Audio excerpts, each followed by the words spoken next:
this way before. Travel through the open door. Circumstances navigated the path, and life happened oh so fast. No, it got lonely. Sometimes you see, I know we couldn't make it. Even when I'm off beat, I still land on my feet, and nothing can shake me. Cause I know life took a hold. This is where I am destined to be. I'm not ready to give up. I believe in the miracle of life. Life's a play for no rehearsal. Learn quickly, they'll come for your blow. Games we play, can't take it personal. Cause the devil is a liar. Telling you the truth, hey. It's all in what you do, hey. Some things you gotta prove, hey, hey, hey, hey. It's fight for millions, take a second, see the blessing in it. But much expected, much is given. When I made the living, now I'm giving back to the children. Never let the power come first before your happiness, yes. You can be the best if you go the distance. Mix a little sweat with your persistence. You know that the best things are never instant. Just shine up, let us see your brilliance. Get up, open up your eyes now. It's the moment of truth. No backing down. We're bringing it tonight. Oh, for the children, it's a given. You gotta give it, be a blessing. It's my personal statement. Hey, like I'm aces, learn to develop patience, determined to be the greatest. Yeah, bobbing and weaving, they changing up like the seasons, indigenous to the grind. So I do it for all my people, jabbing the competition, back up against the ropes. You fighting for recognition, I'm fighting just to promote equality where we lacking. While cancer slowing our road, I'm confident we'll make it. We focus on common goals. Yeah, give back, give love, giving something away. Never give up, stand tall to fight another day. 2 toes, 2 feet, I stand on the ground.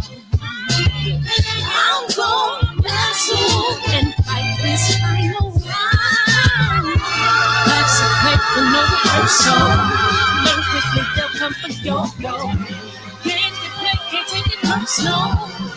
cause the devil is a lie. Hey. Telling you the truth, hey. It's all in what you do, hey. Some things you gotta do, hey, hey, hey, hey, hey. I came in here early today, man. I was watching that damn. I watched my first NBA game today, y'all. My first NBA game. I watched Portland and New Jersey, man. That was a hell of a game, man. Dame Dash ain't playing, man. Dame Dash, Dame Lillard. What up, Rob? D-Man, OG. Man, y'all done beat everybody. DB said, hey, not to be forgotten. Hey, man, I appreciate everybody coming in here tonight, man. Where Asia Math at, man? Asia Math done revamped my whole entire office, man. I appreciate y'all for coming in here tonight, man. We're going to have a great time tonight, man. And I must have got about 75 DMs a day on this topic. So I'm like, shit. We got to talk about this tonight. You know what I mean? I saw Blue Bloods live today. Him and Reggie Owens going back and forth. And that's probably what's going to happen tonight. So, oh, man. What's up, Jeffrey? Yeah, man. I came here early because the kids went to bed early tonight. So I had 8 extra minutes. I don't know what to do with my 8 extra minutes. So I said, hit the live button, nigga. Hit the live button.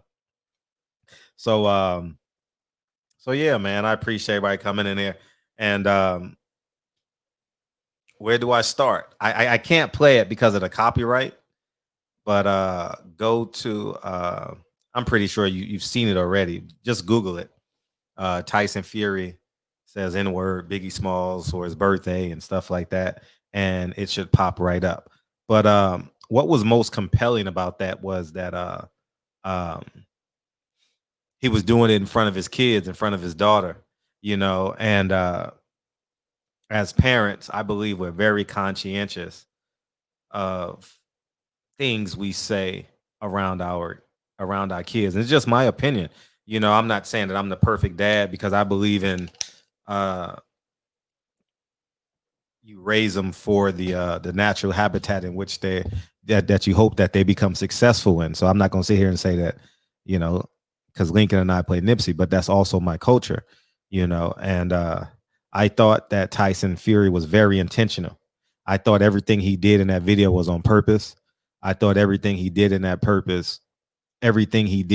video, um, he wanted to be malicious about it. I thought he was intentional. I thought he wanted to go viral. Um, and it has, and I'm interested to what the WBC gonna say. What the WBC gonna say about this? You know what I'm saying? I wonder what they gonna say about this, man. Uh, if they can say, um, Devin Haney, Deontay Wilder, as it pertains to wanting a body in the ring, it's very interesting. You know, I know people gonna say, what about um, the right to freedom of speech? But they took that away when they prosecuted the first person. They took that away when they attacked Devin Haney. They took that away when they said that about Deontay Wilder, Nick Cannon, Paulie Malignaggi. We don't live in a freedom of speech society, so we have every right to um, stand up for what was right and what is wrong as it pertains to our social liberties and stuff like that. So, but but yeah, the WBC gonna ignore it. WBC is definitely gonna ignore this shit. And but y'all knew I wasn't gonna. So much for vacation. Hey, where are you? Where are you, Jarvis? Where are you, dog? Oh man. I'm gonna just open up the phone lines, dog, because I already know this is a hot topic, especially for us, So I'm very interested in what y'all got to say. I got to get used to reaching and shit now. So if it takes a little bit longer, excuse me.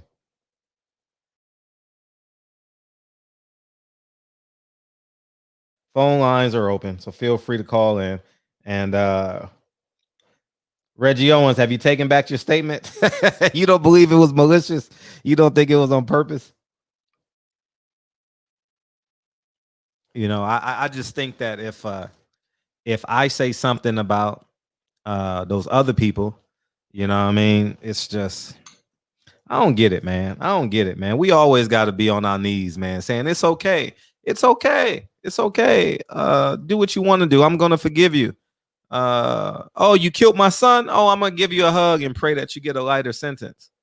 You rape and abuse, molest, kill, rob, steal a whole entire civilization. Oh, we forgive you. We'll believe in the same God you believe in. Man, oh man, oh man, I just it's beyond my own understanding, dog. Like, it's literally beyond my own understanding, dog. Why we got to be the ones who forgive people? Why we can't be the ones who punish people? You know what I mean? I don't get it, dog. I don't get why we can't be the ones that punish people. You know, it's I don't get it. I personally don't get it, man. You want a beam in? I'll give you a beam. I'll give you a beam. Feel free if you guys want to beam in. You guys are more than willing to beam in, and we can go from there, man. But it's just sad that we got to be the forgiving people, man. We got to start laying out some whippings, man. We got to be the ones running people over. We got to be like the like 78 say the 24 karat people. We got to be like them. Be like, oh, you said something? Oh, no. We take everything away. We entertain them. But and we accept their education. We accept their religion. We accept their way of life. We we man, they get us every which way, man, as a society, man. They get us every which way, dog. And we just take it. They get us every fucking which way, and we just accept it. And you know what I was equating this to? You know how when your kids run across the street without your permission and you overreact to them because you don't want them to do it again. Like you overreact. You may shake them. If you hit your kids, you may hit your kids. If you yell at your kids, you may yell at your kids. You do what you need to do to make sure that they don't do it again. Right? Now, let's say hypothetically he didn't do this on purpose, right? Hypothetically, he didn't do this on purpose, right? Hypothetically, he didn't do it on purpose. We must overreact to it. No, because guess what? Billy Joe Saunders is going to do it next.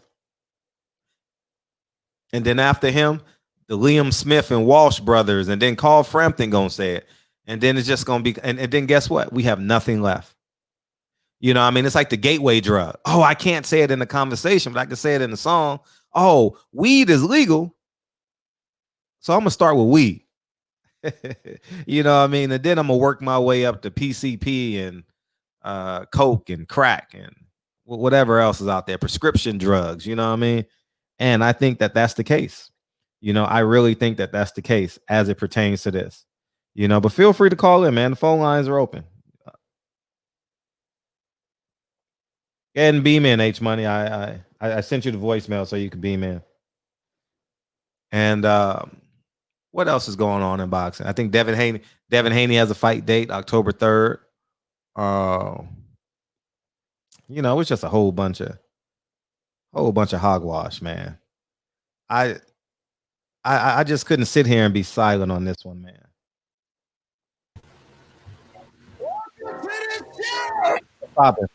What's Yo, Fred, what's up with you? How you feeling? Feeling great. How you feeling? I'm good. I see you getting your snack on. Yo, Fred, I got somebody in the chat by the name of Charles Harris. He got a son. His son name is Lolo out of San Bernardino, California. His son's 16 years old. He's about to turn professional August 21st. He just had a sparring session against Gervonta Davis a week ago. A week ago against Tank, right? His son outboxed Tank, bro. He ready to beam in. I just want to introduce you to him. He's in the chat. His name is Charles Harris. He gonna beam in. Yo, Charles, beam in. Shout out to DB in the chat. You see him? Yeah, you got to connect your video, Charles. Okay, I'm gonna back out. He want to holler at you. Yo, say what you got to say. No, I'm gonna save my beam in, but he want to holler at you. Okay, cool, for sure. All right, you're next, Charles. What's up, Charles? What's up? What's going on, Fred? How you doing, bro? Yeah, man. How you feeling, dog? Man, I'm feeling lovely, man.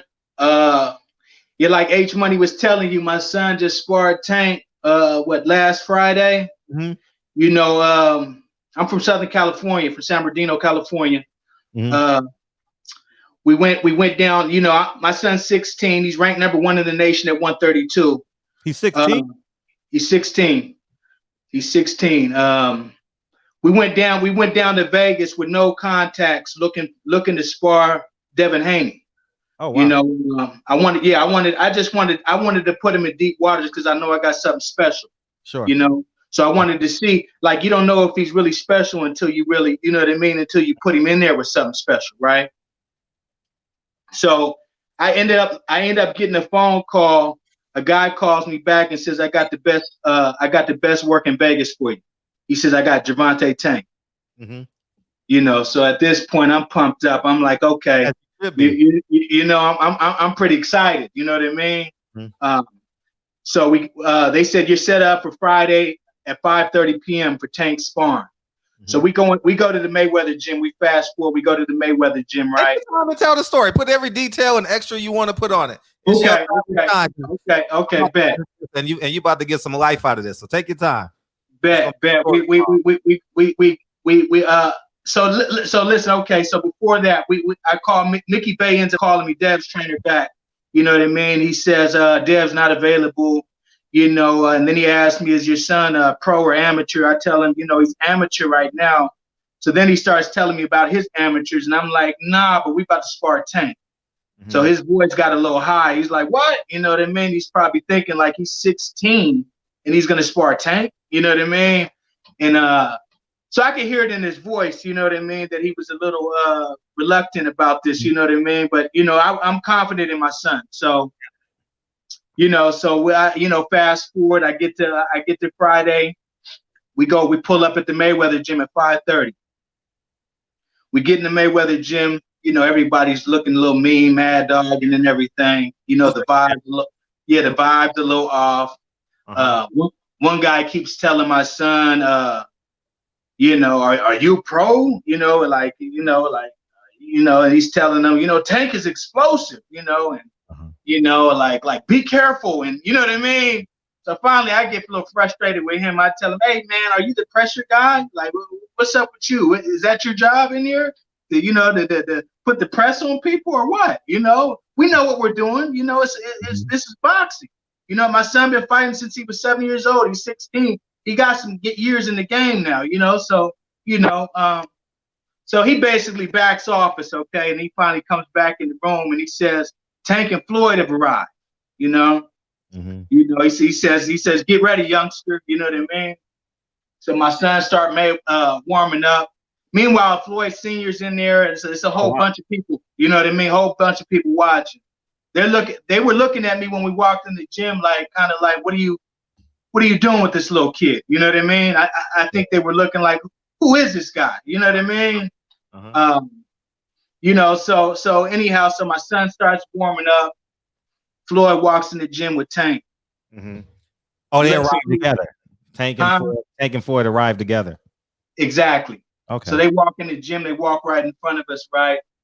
They looking a little arrogant. You know what I mean? I can see it on them. You know what I mean? They're looking at who's this kid that's basically. I think they didn't know no age on him.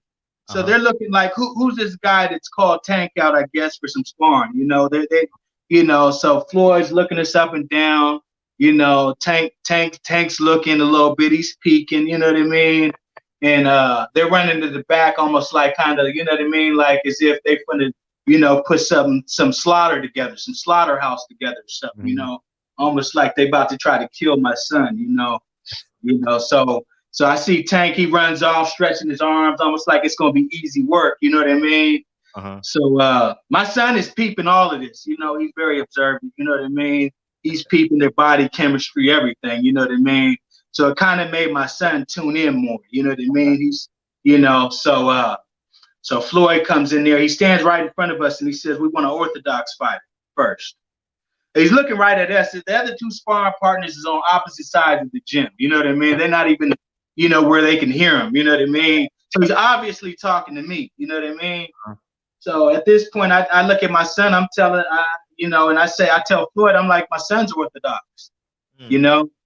So Floyd says, hey, I don't give a fuck. Tell him to put his shit on and get in the ring. You know what I mean?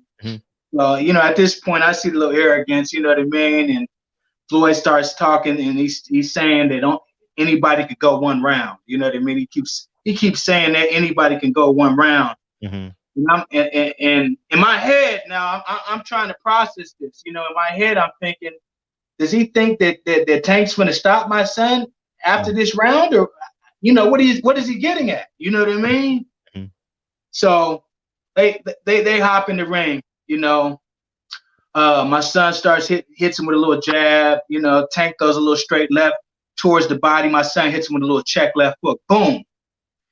When he seen that he got touched with that little check left hook, he kind of got on his bike. He starts moving around. You know what I'm saying? So my son's basically, it's really not too many punches being thrown. My son, they're boxing or whatever. I see what Tank's doing. You know what I mean? He's basically trying to load up on my son. He's trying to get him out of there. He's trying to swing his hardest. You know what I mean? And the shots just aren't landing. You know what I mean? He might, they're just not landing like that. So one round goes past. Then Floyd hops in the ring. Floyd hops in the ring. I don't know if he's trying to freeze my son up because he's still talking shit a little bit. So it's almost like he's trying to freeze him up so Tank could get a good shot on him. You know what I mean? But my son's tuned in. He's aware. He's alert. You know what I mean? It doesn't happen. Doesn't work. 3 rounds pass. Floyd jumps out the ring. I basically tell him 3 rounds. 3 rounds. 3 rounds already passed. Okay. He gets in the ring. So meanwhile, when we first came in the gym, they told us 4 rounds. So my son's already thinking 4. I'm thinking 4. Okay. So here comes the 4th round. So in the corner, I tell my son, drop your nuts a little bit. let him know who Lolo is. You know what I mean? So my son get out there, he started doing his thing. He's doing it, you know, they boxing, they speed it up a little bit. You know, Tank starts trying to come. You know, my son is throwing combinations. And Floyd's talking about don't run now. So my son stay out there in the middle and just started letting his hands rip. Boom, boom, boom, boom, boom, boom. You know, ended on a good high note. Everybody's oohing and on. You know what I'm saying? You know, boom, the round is finished. Okay. Now my son walks up. As Tank's walking to the corner with Floyd. My son walks up behind Tank. He puts his arm around his shoulder. I'm he's his little brother. You know what I mean? You know what I mean? Like, you know, little brother. You know what I mean? He grabs him in tight around. You know, he looks at him. Tank's looking at him all funny, like, what the fuck was this little kid doing, right? He puts his arm around him. He says, good job. He daps his fist. He daps Floyd. He daps the corner. He says, good work. You know what I mean? They frustrated. They're like, hey, wait. You know, we want more rounds. Wait. You know what I mean? You know. So at this point, I can hear the frustration and everything over there in that corner. So I yell out, you know, this is my son. So I yell out at this point, and he's 16, you know. Oh,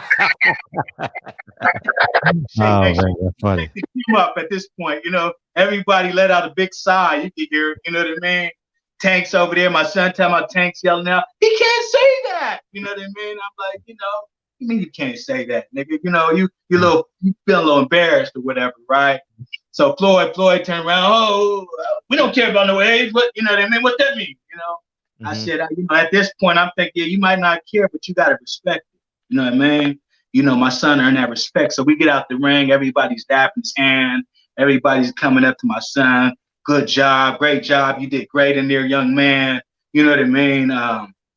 You get so I look up at the ring at this point. Floyd looks at me, gives me that nod. You know what I mean? So I nod back. You know, I'm kind of smiling. I'm you know, my chest is big at this point. It's my son.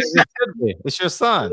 This far, Tank did his thing. So Tank at this point yells out, I don't know why you smiling. So me, I say, nigga, because that's my son. That's why I'm smiling. Right. So at this point, Floyd, he intervenes. He basically tells Tank at this point, he says, I remember when guys got the better of me in sparring, you know, just take it as good work. You know, it was, you know what I mean? It's great work. They're fighting for trophies. We're fighting for M's. You know, he try to pop it and whatnot. You know what I mean? But that's cool. You're fighting for M's. I get that. Yeah. So why are you mad? You know, so he was mad. You know, he's frustrated. You know, he had to calm him down. You know, and then Floyd got out the ring and basically looked at us like, I don't know why your son's still amateur. You know, that's what he says. You know what I mean? And then he also says out loud, I can make your son world champion by the time he's 18. You know? He didn't want to say it loud because Tank over there, you know what I mean? Yeah, he don't want to in his emotions and whatnot, you know what I mean? He's feeling emotional, you know what I mean? I don't know if it's because everybody's smiling at my son and shaking his hand and everything. I don't know, you know what I mean? But you know, he kind of ruined the part where we wanted to take a picture after and everything. You know, why you so he's yelling out, don't come back and all this. Why you don't want us to come back? Why? Because my son put his hands on you? But I thought that's what boxers do. You know what I mean? So where's the frustration? You're really mad at a 16-year-old? You know? Oh man, yeah, your chest all the way out. Hey. Oh man, hey, at this point, what? At this point, I'm looking like, man, I'm looking at Floyd like, yeah, y'all was looking at us like food when we walked in here. Sure. But by the time we ended, everybody was dapping my son and coming over. All the Mad Dog and all that stuff cut out. Everybody smiling, asking about his Instagram and whatnot. You know what I mean? The ore just kind of broke. You know what I mean? So, you know, after that, you know, we walk out of there. We not. You know. Oh well, his phone died. Nigga didn't take his charger to the bathroom. I'm sure he'll beam right back in. I'll get his name. Oh, he's right back. Hey. Yeah. My bad. Hey, why are you in the bathroom though? Cause shit. I mean, you know, I got a lot of kids, bro. I got 6 kids. I got 5 boys. I got 2 boys. my oldest son, he was ranked number 1 in the nation. My middle son's ranked number 1 in the nation. My third son's ranked number 2 in the nation. So we Wow. got a fighting family. So they might be even sparring in the room right now. You know what I mean? You got to bring your son out, man, and have him talk about the sparring too. Yeah. You know, we'll do that, you know, if you want to. But you know, he's 16, man. He's humble, he's quiet, he's not a bragger. My son he wasn't cheesing, he wasn't giggling after. Charlie Lolo was his name? Lolo. They call him Lolo. What's his full name? His full name is Charles Harris. Charles Lorenzo Harris. Charles. Okay. Yeah. Charles so Lorenzo they get Lolo from Lorenzo. Yeah. Mm-hmm. Yeah. So yeah, it's his sparring. If you ever want to look up any of his sparring or anything on YouTube, you just type in Lolo boxing. Lolo boxing. Yeah. Did you who all was in the gym? You got senior, you got junior, you got Tank. Who else is in the gym?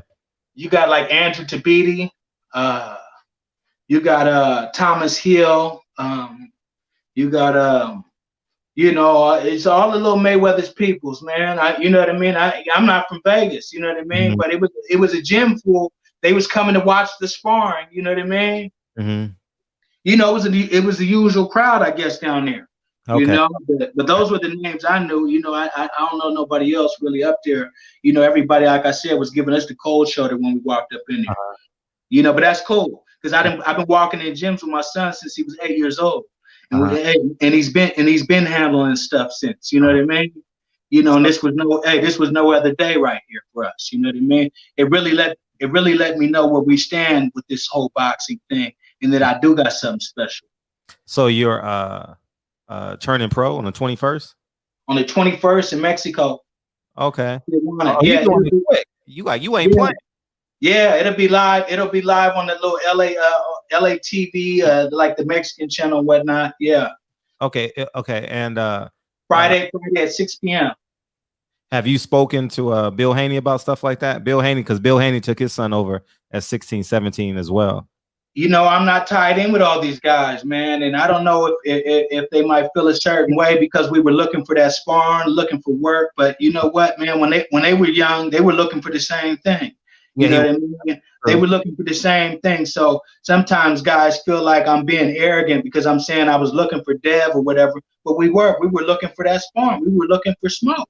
You know what I mean? I mean, we're fighters, man. You know what I mean? How else can I word it? You know what I mean? We were looking to see where we was at, and that's that. You know what I mean? But now, so I don't really know them like that. You know what I mean? But you know, salute to them. You know what I mean? I'm not a hater. I believe in what I got. You know what I mean? And as you can see, that's why I went to Vegas for that. Yeah. So if you could score the rounds, I would have been 3-1, 4-0. If I could score the rounds, I'm gonna tell you just like this. Let me tell you. Tank landed about 6 shots of the whole 4 rounds. No, he didn't, dog. He's a world champion, dog. You ain't gonna. Hey, listen. You cap it now, nigga. You cap it now, nigga. Listen. Hey, do the research. Call the gym. Do whatever you got to do. No, whatever you got to do. They're gonna be talking about this tomorrow. Don't worry about it. They're gonna be talking about this tomorrow in the gym. They need to talk about it. You know what I mean? You know what I'm saying? But yeah, honest to God, Tank landed about 7 shots. He only landed 1 hard headshot, which he loaded up on. It was a straight left. It didn't even move my son's head. I swear to God. His head didn't buckle. His legs didn't buckle. Nothing. His chin didn't even move. Matter of fact, he shuffled up on him after that. Like, oh, you finally got one in, huh? You know what I mean? He landed about 3 underneath shots. About 3 underneath shots. My son took it. Never hurt him. You know what I mean? And that's it, man. You know what I mean? He was too busy trying to pose and move around. He didn't want to get embarrassed by the amateur. Once you start sparring with him, my son's about 5'9". You know, I mean, once you start boxing, you know, then my son got a stick and all of that, man. So it ain't you can't just walk in on him and throw bolo punches like you're doing on these other cats. You get what I'm saying? So if Tank landed 6, how many punches did your son land in 4 rounds? My son was landing flurries, man. He was letting his hands go as usual. He was a calculated. Huh? Calculated. How many punches would you say he landed? That's it guesstimate in the whole sparring? Yeah, 4 rounds, yeah. I say at least about 30 punches. 30 punches, landed about 30? I'd say about 20. I'd give him 25 to 30. You know what I mean? Uh-huh. I'm gonna tell you this is why Tank wasn't trying to engage. He was sliding around the ring the majority of the time while my son was stalking him. You get what I'm saying? So you trying to do that pro and show everybody you got defense. How come you're not trying to mix it up and throw big shots in there with him? You know what I mean? That wasn't our fault. We were engaging. You know what I mean? You know, but the last round, everybody got to see my son let his hands go, though, for sure, when he kind of stayed in the middle of the ring with them high guards, and my son started busting through them damn high guards and whatnot, you know. It's did you how did Tank look? How much you think he weighed? How did he look physically? He probably weighed in his low 150s. You know, he's in fighting shape. You know, he's posting Red Cash videos and everything like that. We knew he was in fighting shape, you know. Oh, you think Tank is in the 50s now? I mean, I'd say when he sparred him, I'd say he was low 50s. You know what I mean? Maybe high 40s. I don't know. He's built so different to me. I've never seen nobody built like him. You know, he's you know, short and he had like a little stomach there. But you know, I mean, I couldn't. You know, he's built heavier down to the waist and everything. Yeah. So, Okay. you get what I'm saying? I'm used to looking at my son. He's kind of, you know what I mean, just an athlete. He's got an athlete build. You know, he doesn't got the little belly and all the stuff. Yeah. You know what I mean? Did you or did you get an invite back? Or you going back to the gym? Or they wanted my son to stay out there for $500 a week as a sparring partner. I said we didn't come for the potato chips. Say it again. We need what? We did come for the potato chips. Hey, the fact that you told Floyd no was very impressive, dog. Yeah. Yeah, but you know, people told me that Floyd wanted my info after and everything. You know what I mean? So he's seen that skill up in there. Whether it was his guy or not, he's seen my son's skill set up in there for him to go with a world champion for 4 rounds like that, and knowing that they was back there probably cracking jokes talking about whooping this little kid's ass. You get what I'm saying? It just couldn't happen. Not that day. Not that day. Not with Lolo. How much did your son weigh that day? 5'9". 142. 142. Yeah, I'm fighting him at 145. Are you gonna fight him? You're not gonna push him to 130? I wanted to, but it was such a short little thing. We just kind of, it was a couple weeks out. Yeah, Gotcha. Mm-hmm. So how was the comment? So was there did Floyd seem to anyone else come up to you besides Floyd Jr.? It was all types of cats coming up to my son. Oh, really? Yeah. They was giving it up, man. They was giving it up. They seen it themselves. They seen it was something special in there, especially when I let the cat out the bag that he was 16. You know. Yeah, it was a lot of folks up there dapping my son that day. A whole lot. That's probably what had Tank upsetting his feelings too. You know what I mean? You know, like I said, hey, now you know what I'm gonna tell you. When Floyd said, I remember being outboxed, but at times with my sparring partners, that kind of let me know that was the biggest good thing that I heard that time down there. When he said that, he kind of solidified what I thought of it that my son did up in the ring. Yeah. He handled his business. You know what I mean? Yeah. You got that work in.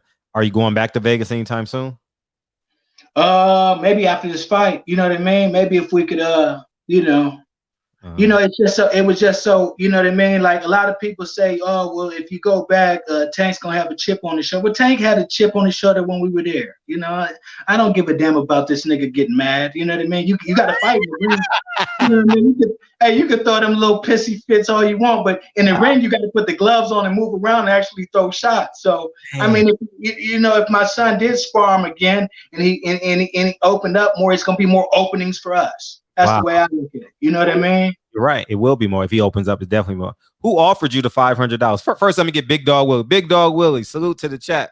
PSA, fuck Dillian White. Hey, Dre's Finest. Shout out from Fred from Florida Avenue Grill, DC on deck. What's up, Dre Finest? I appreciate you, big homie. Who offered you the $500 a week? The guy that hooked me up with the sparring was a guy named Kaipo. His last name is Kaipo. He hooked me up with the sparring, and I called him after the sparring. He sounded all happy and joyful and everything. He said, man, I heard you did good out there, man. They want you guys to come back for $500 a week.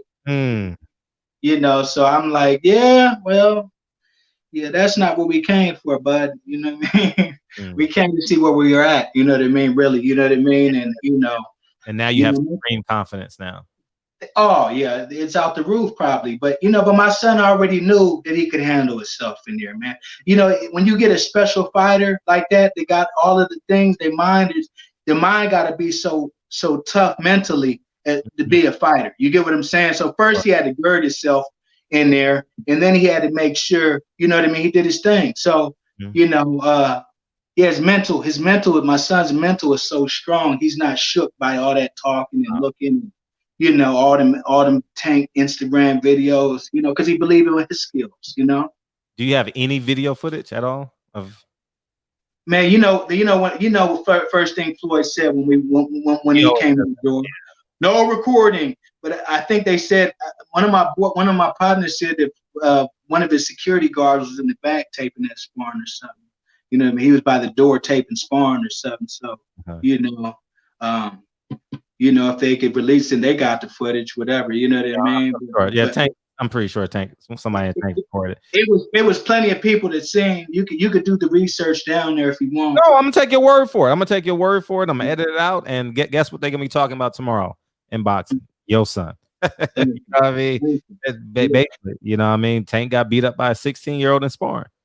Yeah. You know what I mean? And Floyd approved. You know what I mean? So I mean that this channel always sending waves through the boxing channel. Man, I appreciate, man. It's something about the comfortability of the barbershop, right? Yes, sir. And you know another thing too. What's that? When you go down to Mexico, record the whole fight, and Okay. and I'll give you my number and send it to me on WhatsApp, and I'll upload it that day. Okay. You know what I mean? Okay. So, and the more you do it, same thing Devin Haney did. You know what I mean? Or excuse me, Haney did. Go down to Mexico, footage and all that. Feel free to send me the footage on WhatsApp because I can just upload it straight to my YouTube channel. You know what I mean? As long as they got no like no music and stuff in it. Yeah. Like that. And I'll gladly do it because and I'll when you email me, I'll put you in touch with Bill Haney and maybe he can give you some tips on going down to Mexico. You know what I mean? And Appreciate it. and I don't see nothing wrong with this. You ain't say nothing bad about Tank. You know I did. Hey man, I'm not. Yeah. I didn't come to hate. I'm protecting you right now. Let me protect you right now. I don't see nothing wrong with it. He ain't saying nothing bad. You know what I mean? For real. It's momentum. It's business. You got to forget boxing is a capitalist sport. Boxing ain't, and everyone is an LLC. Everyone is an entrepreneur. Everyone is a sole proprietor in boxing. You know what I mean? And Right. I definitely wish you well. And after your fight, come on back in. You don't need no set time. Just come on in, you and your son, and we got some young fighters, young dads in here, and give them and talk about your first experience going down to Mexico as a pro, and how that works out, and send the footage, and I'll upload it, and I'll be glad to be a resource for you, as I appreciate it, man. as it pertains you moving forward, for real. I will. Appreciate it. Mm-hmm. Yeah, you gotta get out that bathroom though, because niggas worried for your life. You know what I'm saying? Nigga, his wife mad at him. His kids don't love him. For real. Hey, man. Hey, well, I appreciate you having me on, man. All the time, man. A lot of people don't support. You know where I'm at? I'm in Southern California. So where? I'm in San Bernardino. Oh, San Bernardino. Yeah. I'm just telling you that the way the sport is, the division of blacks and Mexicans and all of that, everything out here, we're not gonna get the same love out here. You get what I'm saying? So, we appreciate all the support, man. Yeah. My channel will give you a bump, you know what I'm saying? And then other channels will start picking it up, and then you'll get more and more energy. Same thing Tank did. Same thing Tank did when he sparred Shakur Stevenson the night before Sean Porter, Adrian Broner fight. It's the same thing, same type of energy. Same thing Earl Spence when he sparred Floyd, it got out, he got momentum. All this comes into play, dog. All this comes into play. You know what I mean? And Yes, keep on building it. You know what I mean? You got a story. Shit. You know what I mean? You did great. And I kept it 100 with it. Like I said, you could do the research because I kept it 100. This whole thing, they can't say anything was a lie that I said. Everything was right there for you, man.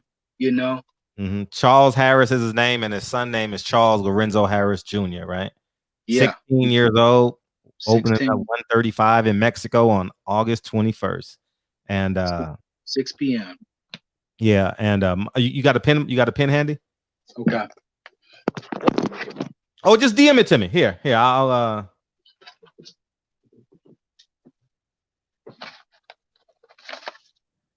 You said I could DM it to you? Yeah, you see Silent Heroes on the yeah, just DM everything to me and we'll move forward from there. Yeah, that'll be cool. Who do that? Yeah, because Blue Blood lurking in the chat. He's like, who is he? I'll link you over Blue Blood till you can go on the Blue Blood tomorrow or something. You can holler at Blue Blood. You know what I mean? Yeah, for sure. So how do I send you the info? Silent Heroes on Instagram. Okay. Yeah, Silent Heroes on Instagram. Yeah, okay, I'm gonna do it off of my son's Instagram because I don't got no Instagram. Yeah, for sure. Yeah, we'll get it done. Okay. I appreciate you coming in, dog. Okay, man. Much love. All the time, King. All the time, for sure. All right. All right, one. Bring Lolo on and give us the IG real quick. Yeah, he gonna bring Lolo on next time. Yeah, he'll bring him on and we'll get him. We'll get him. Yeah, I mean, shit. I mean, that's life. That's life in the big city. You know what I mean? Shit. Salute to him and his son. You know what I mean? And it is what it is, man. So we back to the show, man. Tank, man. You got sparring problems, Tank. Tank is a hell of a fighter, dog. I'm gonna say that right now. I seen Tank spar. I ain't gonna lie to y'all. I'm gonna tell you guys the God honest truth. Hold on.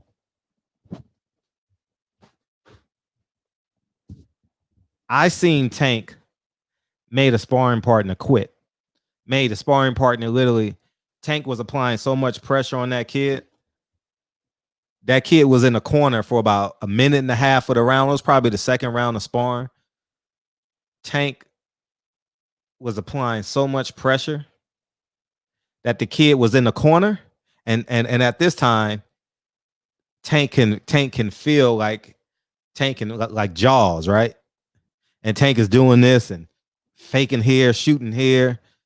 The kid just walked out. The kid just walked out of the gym. Said, I don't want no more. Fuck this. I'm done.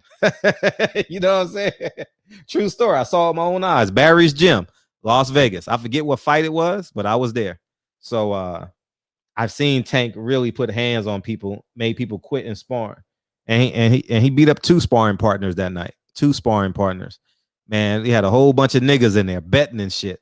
Betting. It was like you was around the corner at your niggas' house. You know what I mean? Niggas fighting in the backyard. Tank was taking names that night. You know what I'm saying? So I've seen it with my own eyes. You know, I don't know the kid's name. I wouldn't say it on this channel anyway, but I don't know the kids' names, but they were young pros, 2 young undefeated pros.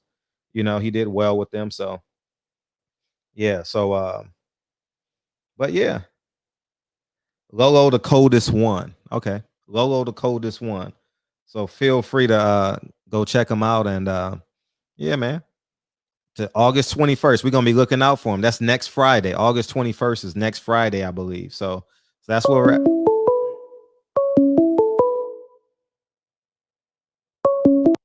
So, all you scared to death Negroes. How you feel, dog? How you feel?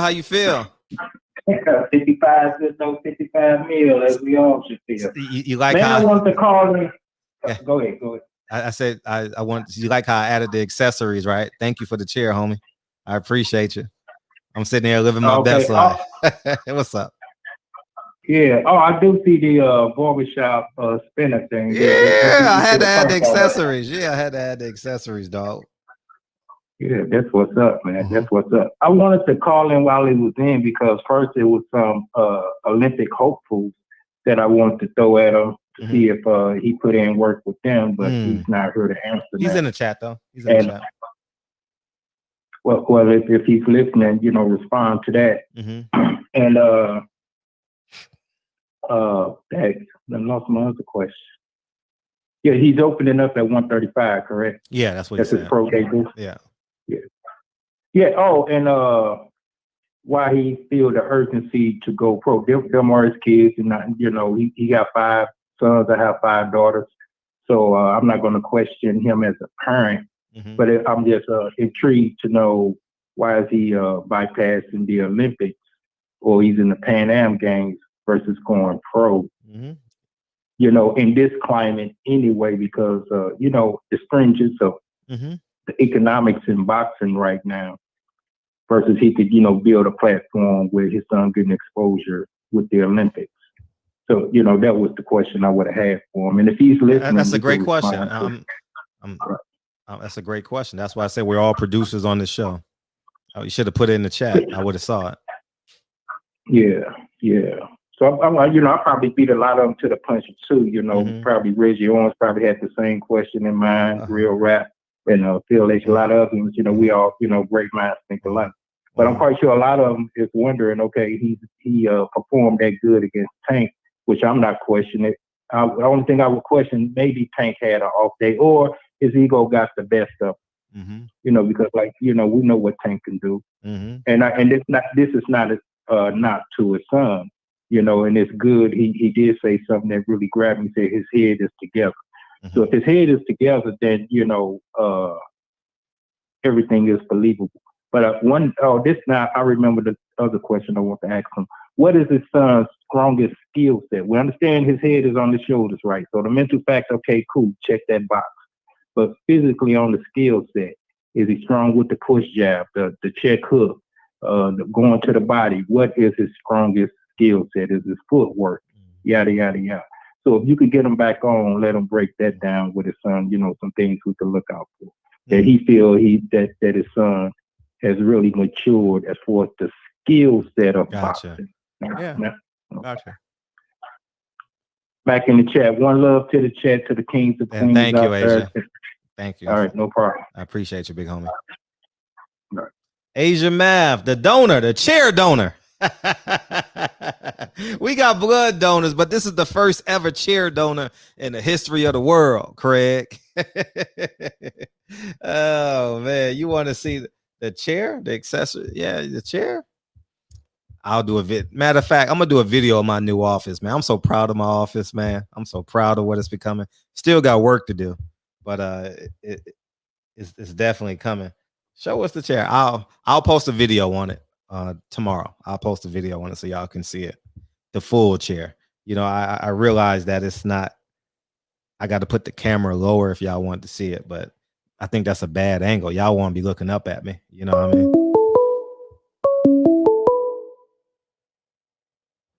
So, all you scared to death Negroes. What's popping? 323.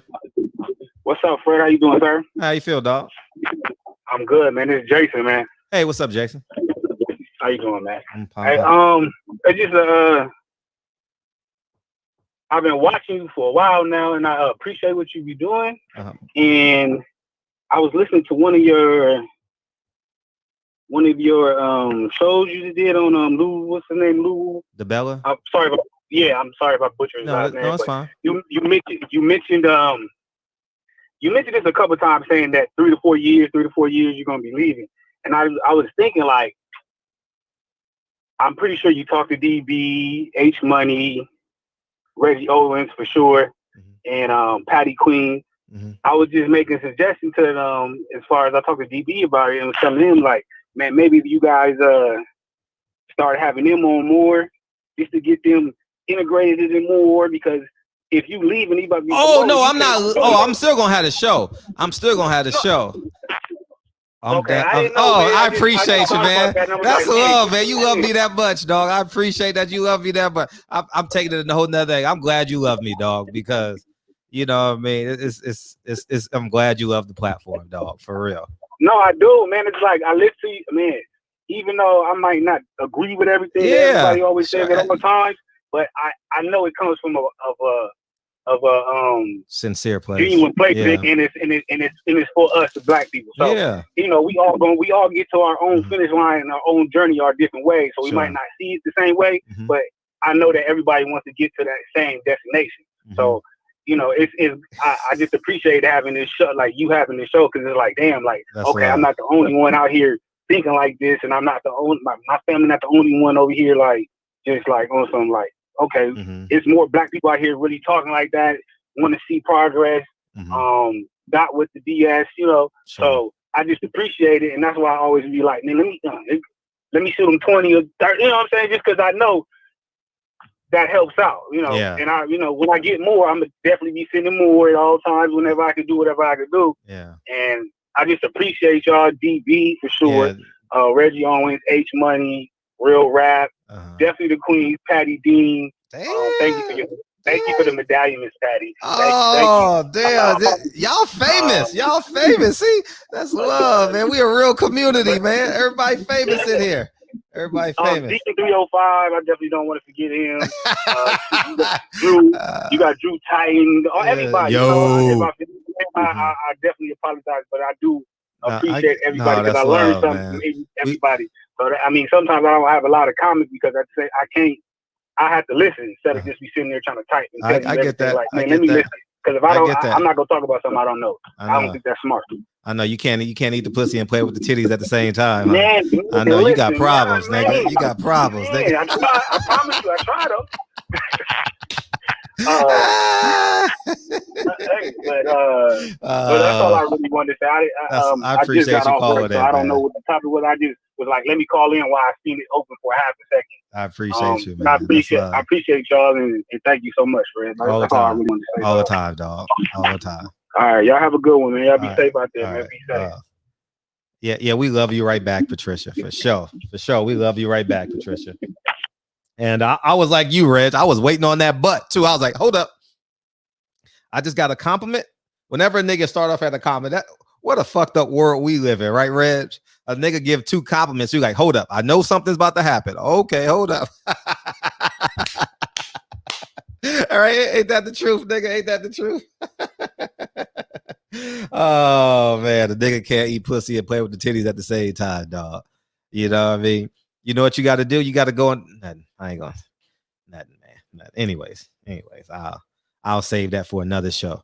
Barbershop After Dark or some shit. You know what I mean? Man, we got to put that on the backup channel or something. Oh my God, dog it, man. The boy went to Michael Jordan. Oh my God, dog it. Oh my God. Oh man. Y'all niggas fun. We so far removed from Tyson Fury is ridiculous, man. This show was about Tyson Fury though. But yeah, man. I mean, honestly, the lore always starts for many of these pros. It starts with sparring. You know what I mean? Like Floyd, Pernell Whitaker. You know what I mean? Who's the next pro? Tell me any pro in 2000. I can tell you a sparring story. Not that I've seen it, but there's a lore about it. You know, everybody. You know, it's there. You know what I mean? So Virgil Ortiz, Josecito Lopez. You know what I mean? It's for all my Latino brothers out there. You know, it always starts with a sparring story. You know what I mean? Always starts with a. What you want? Welcome to the show. What's poppin', big dog? Take your time. You can go anywhere you want to go. Man, hey, I like the barbershop setup, man. Hey, what's the name of those spinning things? I like that. I don't know. The Meth gave you all those? No, I bought this downtown for $120 at a store downtown. Well, I bought this for $120, and I got a whole bunch of barbershop accessories and shit. I'm gonna get a stand here and put it there, and so it looks like you know when a barbershop goes and cleans the comb and shit, stuff like that. Yeah, I got all that shit too. Yeah. So yeah, we had a real barbershop, dog. Yeah, you can't end the show without spinning the barber chair. It can't spin yet. I gotta work on some shit. I got some wires and some tables and shit stuck here, but it's gonna work its way out, man. It's gonna work its way out. I appreciate that, Reg. That's love. Yes, indeed. Yes, indeed. I'm gonna bring the show back to what the topic was, but that was some great shit about the sparring shit. And I was checking the kid out, man. That kid is really skilled, and being that the father saying how humble he is. The kid's mind is there. And I want to see, and that's the thing, I want to see more kids coming out of California with talent because it's hard. Because that's what I always said, man. I think if we had the gyms, we ain't deal with the gang bullshit out there. LA kids will storm through boxing because we got fighters, and it's just unfortunate we fight on the streets because we can't go to gyms based on boundaries and shit due to idiotic gang shit. But back to the Fury thing, I want to open it up because I want to make folks back passionate about it. Call in, don't just write in the chat. And that's the thing that bugs me. People are quick to let them fingers speak and write stuff in comments. But there's a phone number, there's a beam to get on here, voice your opinion. Even if we disagree, it is all fucking love. Especially with me, I don't get riled up like that to where I call out. I may call you a motherfucker in the chat and say some shit to you, but it's all love. And it ain't no hate or none of that shit. But this thing with Fury, the video, like someone wrote earlier when I was live, was saying it's an 11-minute video, because that's what I think some people are taking it, that he just put 4 seconds on there and made that statement. But it was 11-minute original video. He played a song. This is what was clipped, put all over the internet, is this part. But even with that, people state about the intentions behind it. My thing is, when I look at it, because I look at people's use of the word, can I say the word on the channel? Yeah. Or should I hold back on it? Yeah, sure. Yeah, of the word nigga. And it's not the N-I-G-G-E-R word. It's the word that's universal. People use it out of slang. People use it within these shows. People use it on their lives. Now, the word is such a hurtful word. People should clean up on it. But it's a word that generationally, that word meaning is changed. And my thing is, for me and my thought, I don't give white people the power of telling me what a word is supposed to mean, how a word is supposed to offend. But in certain settings, and this ain't got nothing to do with me being in a setting around white folks, and I don't use the word period like that. But when I'm in a setting around my elders, I know to turn that shit off. Just like I know to turn off certain language I use, certain behaviors I use when I'm around particular people of a particular age. I know when to turn it off, when to turn it on. I know when to laugh, when not to laugh.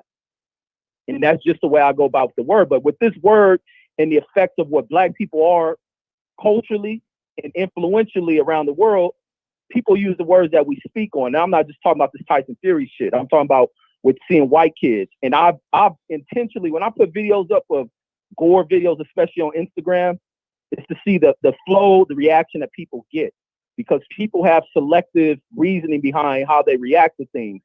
I put a video not too long ago of 2 backwooted white folks fighting each other. And the language used by these 2 whites, oh, niggas, oh, between them 2. Now, why would somebody step in and say they can't use that? Do Black people view themselves as niggas? Or what is it? What's going on? Do we think of ourselves as higher? It's them 2 using that. If he would have said to another Black person, jaw broke. But between them communicating it, let them. And then the other thing is, we add into where we become we contradict ourselves, because it's other people who grew up around us who are not Black, don't come from the same Black plight throughout the history of this country, that use it all across this country. In LA, we got Mexicans that use the word freely. We got Asians that use it. We got Samoans that use it. You got Puerto Ricans, Dominicans, I can go down the list, that use this word freely, who exist amongst us, but they're not Black. Why are we reacting that way if the word is that hurtful and that derogatory? But in my word is, people can still use that word in an offensive way. And my thing is about the context in which people use words is the way it affects. But my thing is, my battle ain't about a damn word. My battle is about how you go about affecting things. I don't deal with hateful ass people. I attack racism on the daily, nip it in the bud, and it doesn't come from the most racist people. Ain't the ones who are going to sit there and call you an N-word. Those ain't the ones you deal with. Those ain't the ones who affect you. It's the ones who mainly who usually walk around in suits with their hair slicked back at the top floor of a damn office building. And those are the types who really affect what goes on. But that's all I got. I want to open the subject back up. Hopefully it turns into some heated shit. That's all I got. Appreciate you, dog. Appreciate you. Yeah, you know, I've told this story before. I grew up in New York, so I didn't, but I'm gonna isolate Tyson Fury's Tyson Fury. I think it was intentional. I think everything Tyson Fury does is for reaction, you know. And I'm gonna give you guys one example. I'm gonna snort coke and get prostitutes on Sunday. Didn't he say that on Sunday or some shit? Everything he does is for reaction. You understand what I'm saying? So I think that in that case, he needs to be fucking held accountable. You know what I mean? And if we don't nip it in the butt, Billy Joe Saunders gonna be saying it next week. Telling you. My nigga, this is dedication. This is anti-hesitation. This is a real nigga celebration. Who was that? Terrell Buckley? Who was that? Oh, this that Ray Rice, real quick. Hey, go ahead. I'm sorry, Fred. Go ahead. Oh, I thought it was Terrell Buckley, 27, Terrell Buckley, right? Yeah. The cornerback. He used to play with the Dolphins, Terrell Buckley. Yeah. Yo, Fred, I had to put on a Baltimore joint because, man, Javonte making Baltimore look bad. He making. You got the best job in the world, dog. Somebody need to hire your ass. Hey, DHP, you know what it is. Devin Haney Promotions with me. You know what I'm saying? But Fred, I think we might have found the next Devin Haney in Charles Lorenzo Harris. Only 16 years old, turning pro August 21st. That's next Friday. Yep, I'm gonna watch his videos. I'm gonna watch his videos tomorrow. I'm gonna watch a lot of videos tomorrow. He's a beast, Fred. He's a beast, bro. I seen some of his amateur fights. He knocked somebody out, one punch knockout. He hit him with a temple shot. Man went down face first, bro, like some Deontay Wilder type shit. You know what I'm saying? He got skills, Fred. Check him out. Matter of fact, you know, I talked to his dad about a week ago. That's the first time I talked to his dad. He pulled up on me and he told me, you know what I'm saying, the same exact thing he told you. You know what I'm saying? So he keeping it A1, no steak sauce. You feel me? Tank got smashed by a 16-year-old. This ain't the only time Tank got beat up in sparring. We know what Devin Haney did to Tank. This ain't nothing new. This ain't nothing new. You know what I'm saying? So, hey, Fred, you know what? I told him to come to the barbershop, man, because I know you the man for the job, man. You know, I can only do so much, Fred. So I had to send him to the best. You definitely sent them to the best, and it's definitely gonna be out there tomorrow. Once I clip this shit up tomorrow, sheesh, it's gonna be on fire again. Tank gonna send a tweet out like, you know what I mean, 16, you know what I mean? Yeah, you know how Tank responds on Twitter. Hey, he only 16? You only 16? Damn. Yeah. And And boxing, 16 will give you a contract. In the street, 16 will give you 25, right?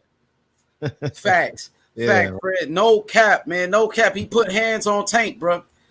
You know what I'm saying? Lolo put hands on Tank, bro. You know what I'm saying? Only 16 years old. Tank only landed about 8 punches. You heard what his dad said. Lolo landed 30 punches to 8. Last time I checked, numbers never lie. Gave him a boxing lesson. He boxed circles around him. Yeah, and the 5 chains on your neck. And Jeffrey Lake says, can Devin Haney prove he's Devin Haney first? Hey, Devin Haney, the youngest champion in boxing. Devin Haney is the youngest millionaire in boxing. You know what I'm saying? Real talk. So the youngest promoter in the history of the sport. At 16 years old, man, Lolo following those footsteps, going out there to Mexico, just like Devin Haney and his daddy did. You know what I'm saying? So they following that blueprint, Fred. You gonna link him up with the Haneys or what? Yeah, I can. You know, I know Bill been busy right now, you know, because I seen you just made a video talking about Fortuna versus Devin Haney versus Fortuna or Gamboa. So they getting closer and closer to their fights right now. So I know Bill, he's focused on, you know what I'm saying, the next opponent. So, you know what I mean? I can do it or you can do it. Either way, you know what I'm saying? Mm-hmm. Yeah. Either way. Mm-hmm. If you got his ear right now, send it to him, but I'll definitely hit, and no problem. For sure. Yo, Fred, man, Devin Haney versus Fortuna or Gamboa, it don't matter. It don't matter. You're right. It don't matter who he fights. Devin Haney gonna beat their ass. You know what I'm saying? Y'all looking at the next face of boxing. Devin Haney is the future of boxing, bro. He's the new face of the sport, Fred. You know what I'm saying? Take over like Jehovah. My boy Devin the Dream Haney. You know what I'm saying? The youngest champion in the sport. Real talk, man. Shout outs to Devin the Dream. You know what it is. But Fred, great job with Charles Harris, his son Lolo. Go follow him on Instagram, y'all. Go follow him right now. His Instagram name is Lolo the coldest underscore. Yeah, Lolo the coldest score 1. Yes. So y'all go check him out, man. He got some footage out there. He training with his pops, man. You know what I'm saying? Following that Devin Haney blueprint. You know what I'm saying? Following that blueprint, Fred. Real talk. Hey, Haney changed boxing, man. You got fighters like Jalil Hackett turning pro at 16. Oh my God, Jalil Hackett. Yeah, I forgot about you. You got Lolo turning pro. Somebody said you got more jerseys than the 04 BET Awards. You know, man, I'm just a baller, man. I'm a baller. What more can I say? H Money, the name is. What more can I say? For real, man. You know what it is, Fred. What more can I say, man? It is what it is, man. Shout outs to Fred. You did a great job with Lolo, man. I'm looking forward to see the feedback we get on this one. Yeah, for sure. It's gonna get some traction tomorrow. I'll cut it up. Tank got beat up, man. Tank got beat up by a 16-year-old, bro. Put it out there, man. You know what I'm saying? Go share the video, man. Hit the like button, man. Yeah, smash the like button. This about to spread faster than the coronavirus, bro. This about to I don't know if we can crack them jokes just yet, but yeah. For sure, man. It's true. It's about to spread, though. It's true, man. Fred, thank you, bro. Thank you for turning him up. All the time, dog. All the time. For sure, bro. All right. Peace. Yeah, man. That shit. He said it's gonna spread like the coronavirus. Gonna spread like the coronavirus. I don't know if we're ready for them jokes yet, because we got 160,000 families, but you know what I mean. I'll take the hit on that one. It was no harm intended, y'all. All right. But yeah, man. So Devin Haney, 16, going to Mexico. I remember that. I watched him from afar. Didn't have a relationship with them at the time, but I watched him from afar. Very impressive. Very impressive to take that chance and succeed at it. Imagine, think about this conceptually. You start a business, and in 4 years, it becomes $1 million business. Pretty impressive. You know what I mean? Now, like Jeffrey said, Devin Haney has to prove he's Devin Haney. You know, we see the potential, we see the flashes, we see the brilliance, we see the fundamentals. He got a dab of all these great fighters, from Roy Jones to McCullum to Floyd Mayweather. Now it's time to show what he's worth. And 2, they got to find a way to corner these fighters in. You know what I mean? They got to find a way to corner these. They got to corner the market space. You understand what I'm saying? So I'm waiting for them to corner the market space. And if you think about it, all these young fighters got to start proving their worth. You know what I mean? Techno Joe, what's up? Shakur Stevenson, we see the brilliance in Shakur Stevenson. We see the brilliance in Tank Davis. We see the brilliance in Devin Haney. It's time. It really is. It's really time, you know. And I just pray that we get to see it. You know what I mean? Like these guys get the fights, you know, because this boxing shit is rough now. You know what I mean? I'm interested when we're gonna see our next. When's Carissa Shield fighting again? You know, like I'm very interested in that. Hopefully there's money out there for her, because if she's fighting on Showtime and men are doing 110,000 views or whatever it is, how they gonna put a woman on the network? I'm just being honest, you know. I'm just being candidly honest. And if you're not on a free network, boxing is 100% a YouTube sport. So, and what I mean by that, if you're not on like a regular TV, like Fox is, so Fox has a great competitive advantage. They have access to 365 million people. You understand? It's hard to compete when you're competing against 365 million TVs. You know, so that's a challenging part that all these other networks have. And I don't see Showtime doing well this year. I think their numbers are going to be below average. You know, Showtime got to start investing in the community. Showtime has yet to accept that boxing is a YouTube sport for them. You know what I mean? They keep on, see, the funny thing is that they keep on hiring all these guys. They keep on hiring people who wear suits and ties. I think you got to hire people who do well in this market space. You know, so who has the best show on YouTube? You know,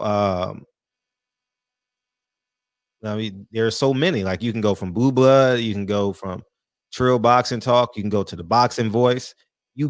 I'm being honest, like, you really, really, really, really got to look at like the posts, and they don't do shit like that. You know what I mean? They and until they do that, boxing is not going to be where it's at. Because when we was growing up, boxing was in Ring magazine. When we got that shit once a month. How often that shit come out? Once a month? I don't know. We had to go to the back of the newspaper Sunday morning to see who fought Saturday night because we didn't have cable and shit. Y'all remember them days? You know what I mean? It wasn't no internet.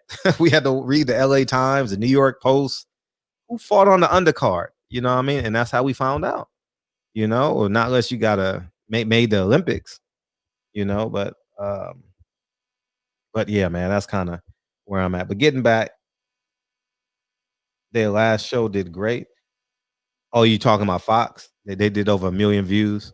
Yeah, congratulations to them. You know, I definitely don't want boxing to die now. I'm not gonna sit here and say I definitely don't. Nah, hell no. I do want them to pay respects. I want them to have a great deal of respect for the people who's carrying the sport of boxing. You know what I mean? And these fighters need to have the same level of respect. The TV guy, remember that? Yeah, we are everybody in here is carrying the sport of boxing. Trust me.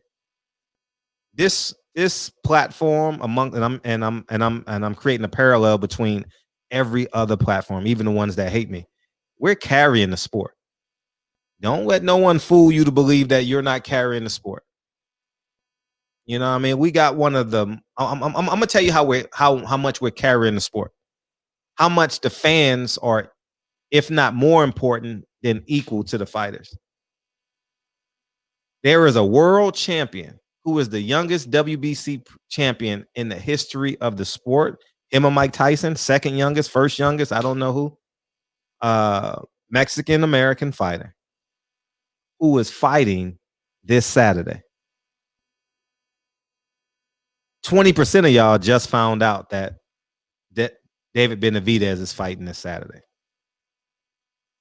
I'm being real. And I know you guys aren't excited about it because I haven't got not one DM on David Benavidez. Not one. I don't even know who's on the undercard. You understand? So don't let these people in these suits fool you about, oh, we have no value. Nah.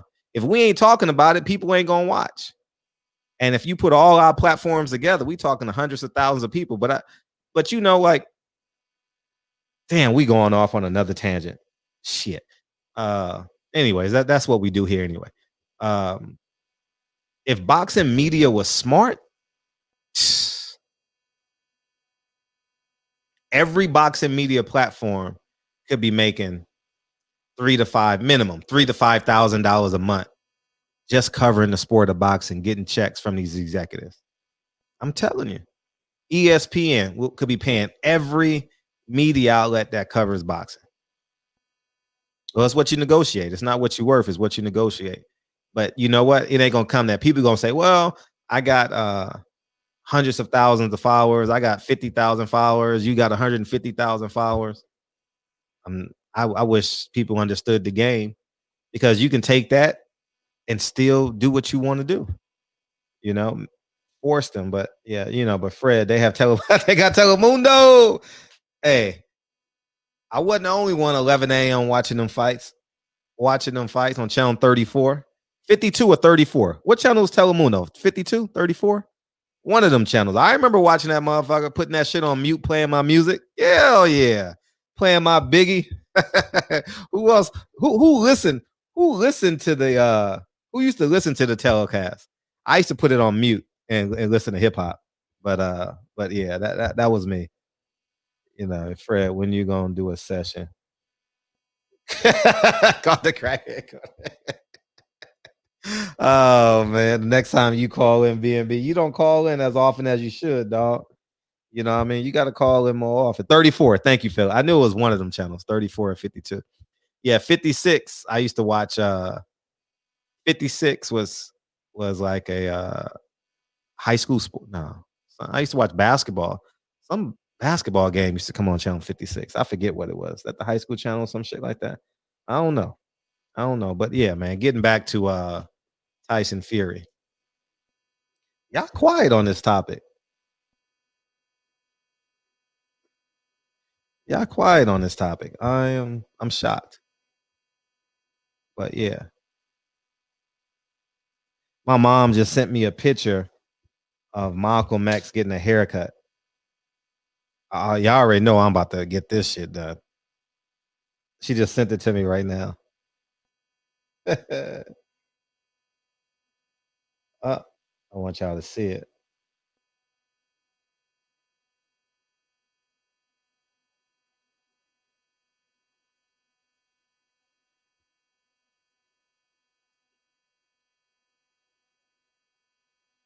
Damn, it's not coming up. I don't know why it's not coming up.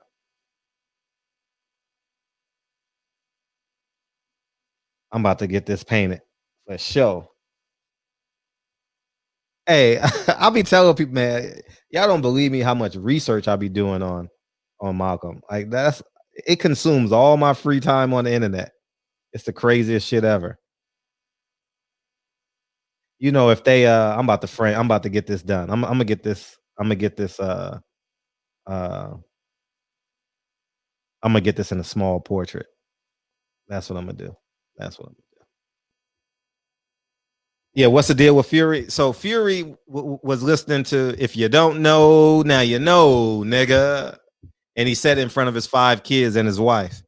You know what I mean? And people gonna say, "Oh, he's just having a good time doing this, doing that."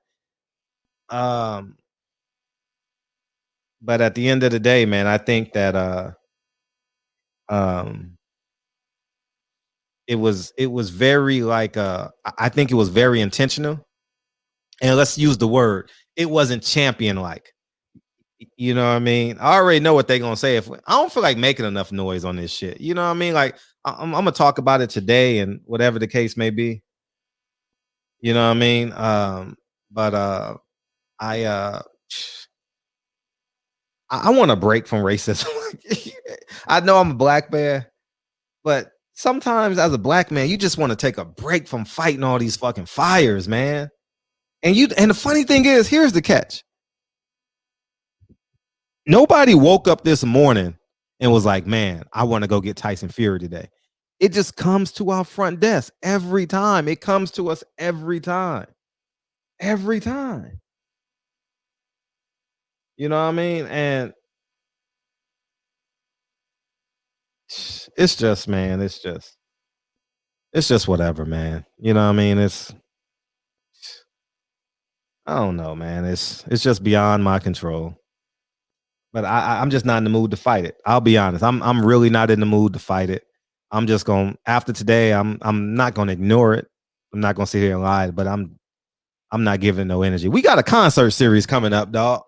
We got a concert series, dog, and I am thoroughly excited, man. We got some dope acts, and we gonna do comedians. We gonna do comedians. We gonna do poets, all types of musicians. You know what I mean? We're gonna do all that. So if you know anybody, have them contact me. If you watching the show, hit my DM, man. Silent Heroes, man, because it's paid. So holler at me, and we'll go from there. Because I mean, we just gonna keep on growing. That's all we're gonna do is keep on growing. You know what I mean? Oh, Monty say same for black women. Just exhausted, right? You just get exhausted. Like I'm not ignoring it. I'm just not recalibrate myself, but what's the word? Like, I can't think of it right now, but that Paul Malignaggi shit took a lot out of me. You know what I mean? That was a 5-month fight. You know what I mean? And then real life, and then George Floyd, and then Breonna Taylor, Ahmaud Arbery, and the list goes on. And we carry that peripheral stress every day. Every day we carry that peripheral stress of Breonna Taylor, Ahmaud Arbery, Breonna Taylor. You understand what I'm saying? Like, it's so bad, right? I got red shorts on, right? I got red shorts on right now. Y'all can't see it. I gotta go run in a non-red sweater. You understand what I'm saying? That's the stress we gotta live with. You know what I mean? You don't want the police here thinking you're a gang member. You know what I mean? And two, you don't want to deal with the results of redlining and the systemic oppression and systemic racism that forced all these black people to protect themselves and create these gangs. So that's the premise of these gangs. You know what I mean? And then the crack era came. You know what I mean? So I don't want to steer the direction that way. But yeah, man. So if you guys know anybody, hit they DM up. If y'all want to see somebody perform, a comedian, I'll ask anybody. You know what I mean? Y'all should see my DM. My DM is fluttered with everybody you could think of. Not everybody, but many of the people you could think of. But it's people never understand what it's like to be black in America, dog. Like, walk in my shoes for a day. You can't even walk in them because you know you taking them off tomorrow. So what's the point of walking in my shoes for a day? When you wake up in the morning, you ain't never ever got to wear them shoes again. Shit. We don't get to take our shoes off. You know what I mean? We don't get to take our fucking shoes off at all. We got to wear them. We can't say, hey, since my dad is a big time lawyer, you know what I mean? He can manipulate the algorithms on Google, on social media, to make people think that I'm a top 50 most beautiful woman in the world. But when a black person do it, you know what I mean? They thoughts, whatever they call them, you know what I mean? Or whatever they call us, excuse me. It's and then the funny thing is, not only do we got to live this, but we think these things out every day. You know what I mean? We think these things out every day. Like, man, what if I do this? What if I do that? You know what I mean? I'll tell you guys a real story about how, like, systemic oppression is. I have 2 properties. I have 2 buildings along Figueroa, right? I think I've shared this story with you before. And they're on the same side of the street. If I go down Figueroa on one of them, I can pull right in, right? I can literally pull right in because it's on the same side of the street. I can make a right off Figueroa and go towards Hoover, right? And when I'm in my Honda, I can't drive down Figueroa for the fear of, like, someone pulling me over and say I was trying to solicit a prostitute. Think about that shit. So you know what I do? I take Vermont till I get to the street, and then I go down the street to go to my property.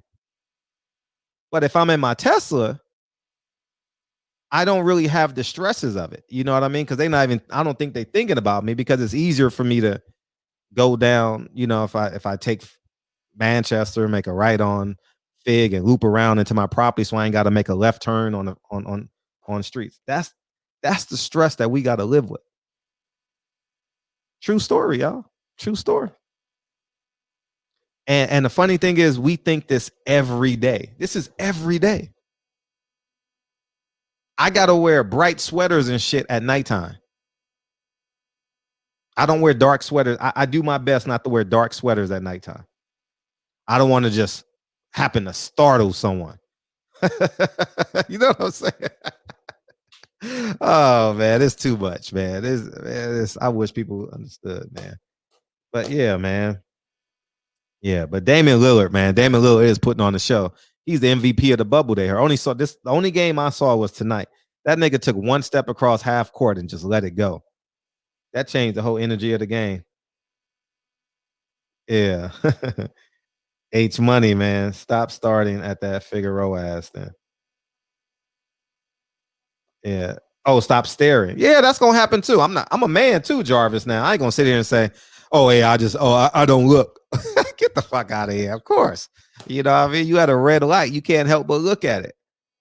But the funny thing about that, Jarvis, is I've never, for real, see, y'all don't know nothing about the Blade. I don't drive in the first seat. It's a whole nother. I'm glad you brought that up, Jarvis. I'm glad you brought that up. There's 2 lanes on Figueroa, right? There's 2 lanes on Figueroa, right? I never drive in the first lane. Never. Because I don't want them to think that I'm, you know what I mean, I always drive in the second lane. And that's a good point. Stop conforming. I do my best though. Like, but when you're in the hand, but when you're dealing with people who hate you, like the police department, it's not the people I'm worried about. I'm really not concerned about the police. I mean, the civilians.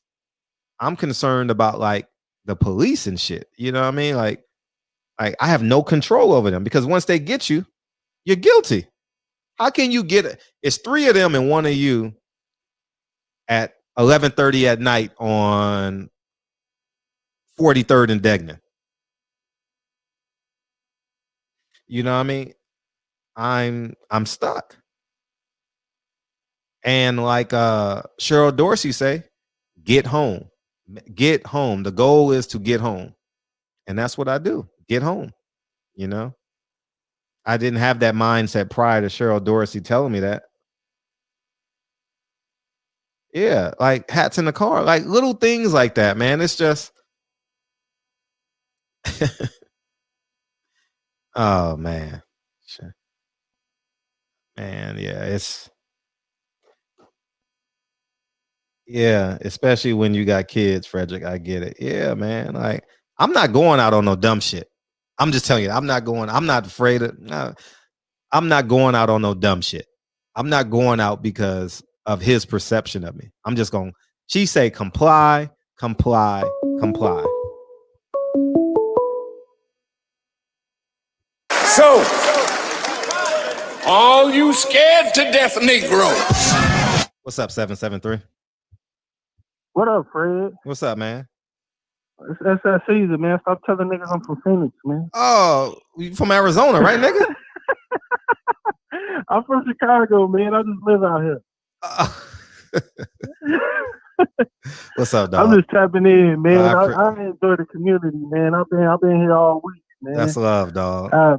I appreciate it, man. That's love, dog. I appreciate you. We talk every day in the DM, so. Yeah, definitely, man, definitely. I mean, as far as that wildish, what was it, Fury? Yeah, that Fury shit go, man. I mean, I didn't see the video, but I mean, if he rapping rap lyrics, I mean, I don't know if it seemed like it's malicious. It ain't like an Alabama white boy, Louisiana white boy. You know what I'm saying? Mm-hmm. I mean, I just hope Wilder get busy on his ass on the next go around for it. You know what I'm saying? It juice him up. You know what I'm saying? Sure. I got it. I just don't want that crack to turn into a falling down. Right. I can understand how you exhausted, man. That shit could take a lot of energy. It does, man. Coming off the poly shit and everything, but you know, I posted I posted and protested every day for a month. Man, that shit took a lot out of me, dog. Like I was just drained. I feel you. You know, I feel you. And we finna go into those elections, so you really finna be. Yeah, October's gonna be rough. Yeah, because then that's all we're gonna talk about is the election in October. It's like you gotta pick and choose your battles. So like, you know what I'm saying? Hopefully Wilder whoop his ass a little bit for us. You know what I'm saying? Oh, he is. Wilder gonna knock him out. I have no doubt. But other than that, man, I just had to tap in because I ain't tapped in much. I appreciate you calling in. Yeah. See you at the next fight, whatever that is.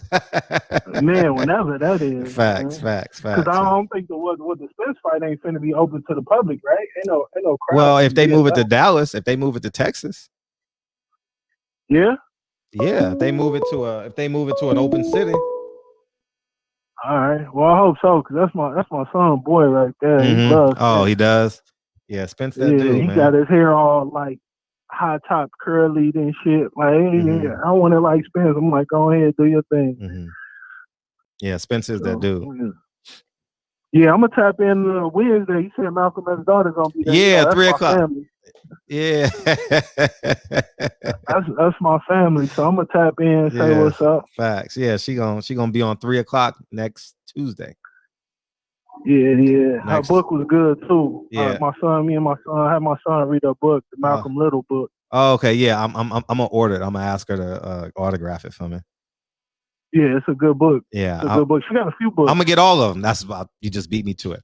I'm gonna get all of them. But I was banking on the fact that I was on Interviewer one day, and I'll just cast. I have no problem paying, but I want to get all those books. I wanted to make them out to my kids. That's what's up. That's what's up. But yeah, I ain't gonna hold you up. I appreciate you. No, that's love. I appreciate you hitting me, Caesar. I'm finally enjoying it. I'm out here, man. It was been 114 for like the next you can have that shit. Days, so. You can have that shit. You can have that. Man, I'll be put up, bro. I'll be put up under some AC, man. That $400 AC bill, huh? That shit ain't no joke. Yeah, hey, it's worth it. Yeah, I know it's worth it. Shit. Yeah. All right, I know these crackers ain't build no pyramid. Nah. All right. Get off my line, nigga. Peace, nigga. Peace. Yeah, I met Caesar at a fight, dog. I met him at a fight, dog. I actually met Caesar with I forgot. Oh man, we'll talk about it another time. It was at the food court. Yeah, man. What's understood don't have to be explained. We ain't gonna talk about that tonight. Yeah, man. But yeah, man, it's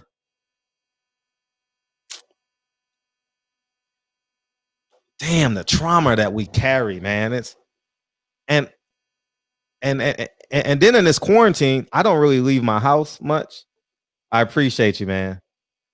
I appreciate you, Bumpy. I really don't leave my house much. I'm doing a whole lot of work. I'm cutting down trees in the yard. I'm doing some gardening. Man, I ain't lie. Shit, man. Because gas is free for me, so I was big on just getting in the car and just going. But I just, man. And then too, I don't know how it feels in your city where you're at.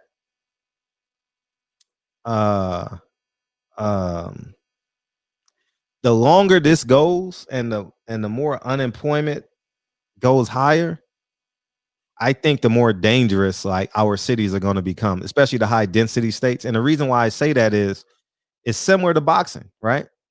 People are so focused on the fighters and the promoters, but you forgot that the ticket scalper got 2 strikes. That was key. Those tickets every week at Barclay, those tickets every week at Staples Center, and that little white boy in Indiana that's flipping them shirts. I don't want y'all to put a color on it. So I had to say that little white boy in Indiana. Y'all say, oh, them niggas, you know what I mean? But that was his livelihood. Now the nigga got to go create another stream of income. So it's not just the boxers. It's the nigga. It's them 8 Mexicans selling the hot dogs at the end of the concert. You know, they got them carts and shit here in LA. It's the young black kids mostly selling the t-shirts, the young Mexicans selling the t-shirts. You got that 19-year-old kid selling the water when you go up to the Hollywood Bowl in the summertime and shit. You know what I mean? They selling waters for $1. It's the food trucks and shit that are out there. It's just, this shit is collateral, dog. Like it's not just the fighters. You understand? And it's taking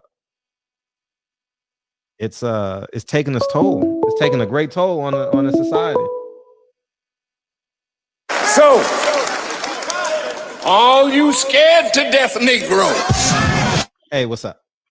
614. What's up, OG Fred? What's up, man? How you feeling, dog? I'm feeling good, man. You finally took me off a block, man. I put you off the block? Yeah, man. You know you blocked me. From what? I don't know, man. Shit, you done been blocked me. I've been trying to call in. No, because if I send you the voicemail, because someone's on the line, nigga. Oh shit, my fault then, OG. Someone's on the line, so I got to push you the voicemail. Yeah, my bad, OG. But yeah, one thing I want to say is one thing, right? What was it? I remember one thing we was talking about like last time was like trying to bring up to like black economy or something. Like it was like a week ago or something, or 2 weeks ago. Feel free, continue. I don't know where you're going with it, but I'll catch up. You might catch up, right? Do you know that Uganda, right? I mean, it's an African country in Africa, right? That there've been like I got my uncle stay over there. They say they got a large. I'm from Eritrea, man. You know what I mean? I'm from Africa, so it's been a lot of African, like, you know what I mean? No disrespect, African Americans. I'm like, hopefully you don't take it no type of way. Mm-hmm. You know, I mean, we still black and we all black together. Mm-hmm. You know, but he was talking about like, you know what I mean? He sees a lot of majority of people like that, Americans that's Africans that have been coming to Uganda and investing and making a lot of money, right? In America. And I was, no, from America, and they going to Africa. Okay. And they making a lot of money, meaning they investing in there. Like he was telling me, in Ethiopia, they got this one guy that came all the way from Dallas, Texas, that went and bought what is it called, a whole farm that produces coffee. And then he's selling it, and then he takes his coffee and then he sells it to the way my uncle was telling me was like he gets his coffee and he sells it to like a lot of Texas people, like, you know what I mean? Like I don't know how he tried to say it, but he was saying that there's this one dude that came and bought a whole farm in Ethiopia, and then, you know what I mean, because Ethiopia got they do got a lot of farms that sell coffee, you know what I mean? So the dude that came over there, he bought a farm and he takes his coffee and he sends it back all the way to America making money. That's why I say last time I was trying to call in when you was talking about a lot of business stuff and how to raise a lot of black capital, because that's what we need as black people. If we really want to succeed in this world right now, we got to have money. If we want to make a change in any kind of way, we got to have money. No more protesting and marching ain't going to do nothing. You got to have money and you got to buy politicians. You know what I'm saying? Oh, you reading Claude Anderson, huh? Powernomics, huh? Oh, man. How did you know that? Nigga. How did you know that, OG? Nigga, I read. Like I know I'm cool and shit, but you know that's how I trick the gangsters and the white boys. You know what I mean? Yeah. But exactly right. But I just want to say this, man. A lot of Ethiopians love coffee. Please don't take it. God. Please, I like what I'm about to say. Please, man. I hope nobody just talk, man. Just talk. Go ahead. As black people, you know what I'm saying, we need to start looking at where we can invest and where we can make a lot of money at. A lot of people don't know that China is investing a lot of money in Africa. You got a lot of European countries that come into Africa and invest in. I got a lot, like my cousins, right? Even myself, I even go to Africa. I'm about to, hopefully after this pandemic gets cool and everything, to where I can leave this country, to where I can go work for my uncles, you know what I mean, and do what I got to do. But there's so much money in there, man, that all you got to do is, it's so much raw material that people can go in there and you can buy gold. You know how much gold is going for right now in America? Oh yeah, it's up. I mean, we talking about as the whole worldwide as a stock market. Gold is going for like $1,900 right now. Yeah, it is. Right? Yeah. Whenever the market goes, the gold goes up. You know what I mean? But anyways, continue. Yeah, right. The crazy thing is, right, one of my friends is over there buying a bunch of gold.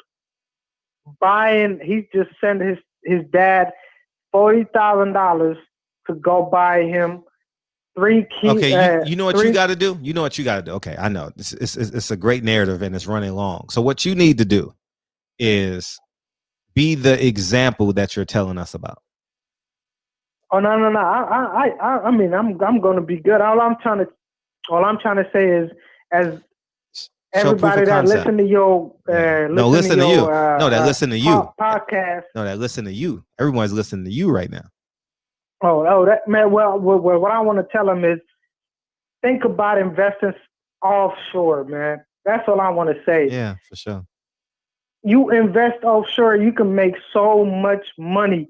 You can go into Congo. You can buy a little fucking field. Start sending. Do you know that? Like, I don't know. A lot of people know this, right? That you can probably go into like a country like Congo, which is the #1 supplier for like chips. You know, the minerals that's made out of chips.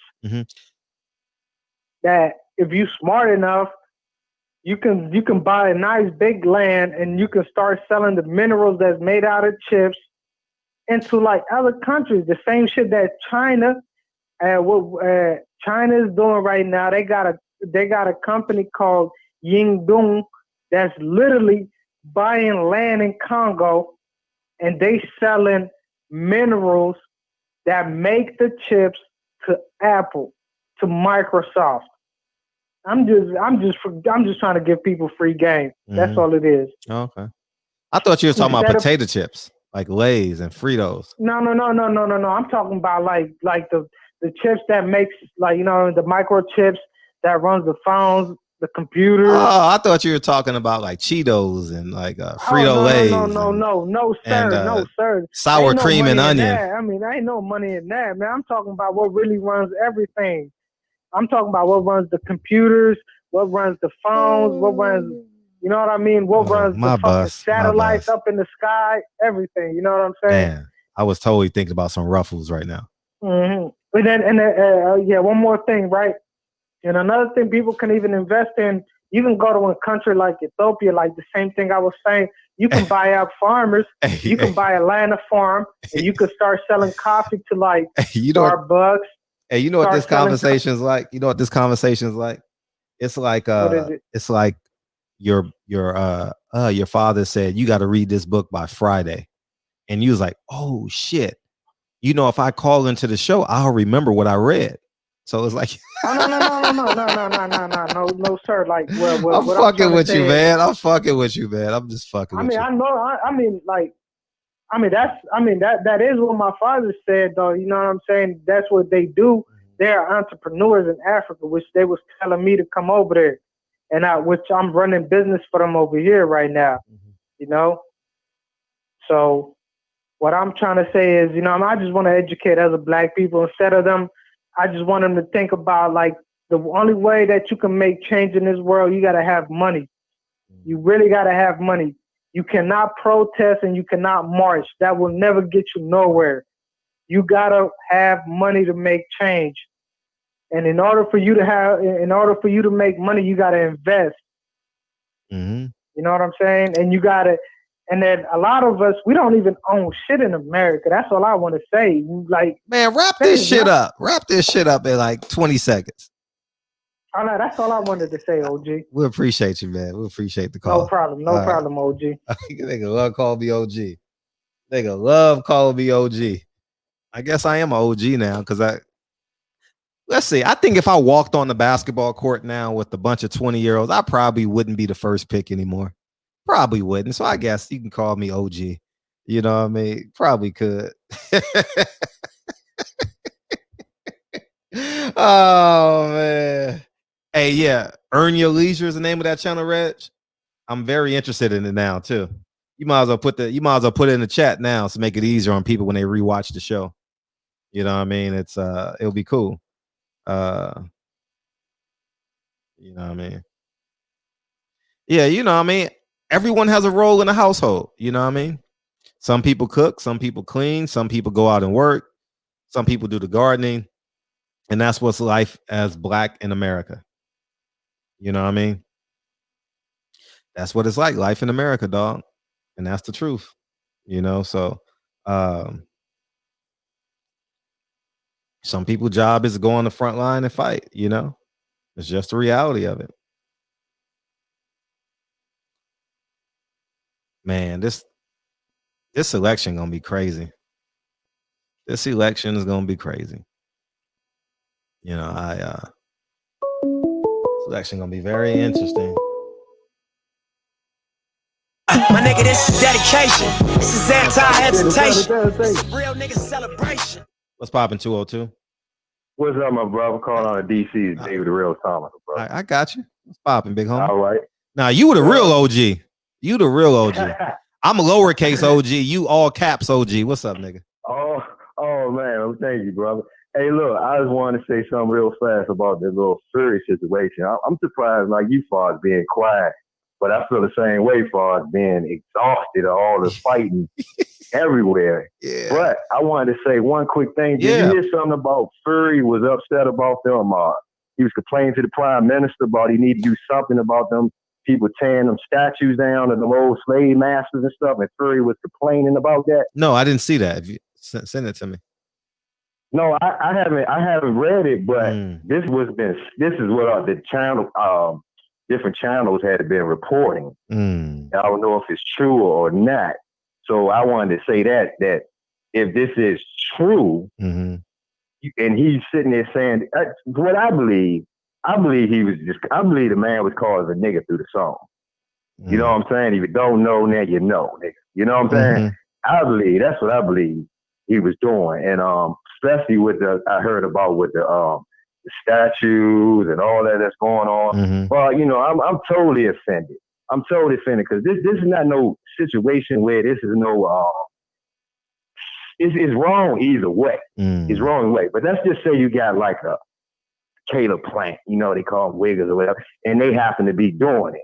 You know what I'm saying? This is not no situation where this is some white dude who's down with the brothers and he been around us so much that he's so used to it and he says and you need to pull him up.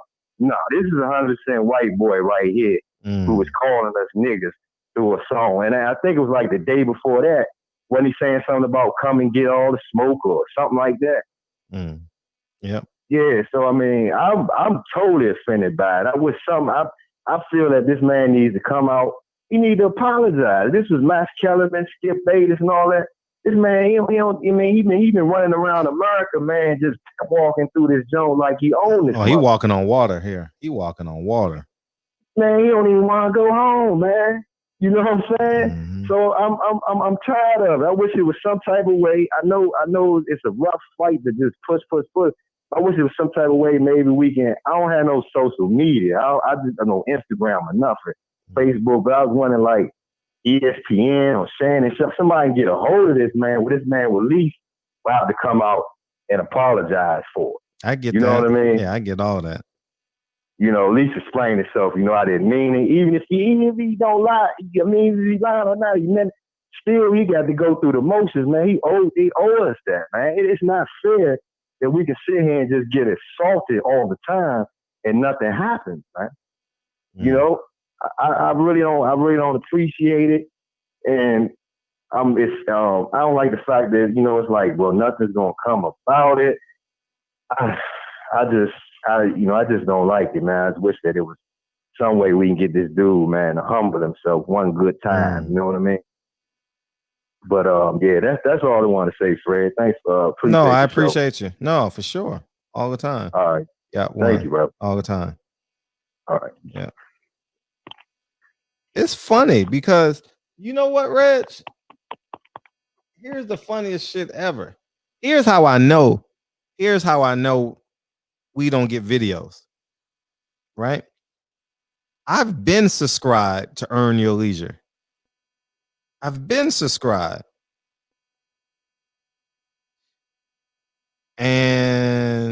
They posted a video 8 hours ago, 1 day ago, 2 days ago, 3 days ago. I've never got them.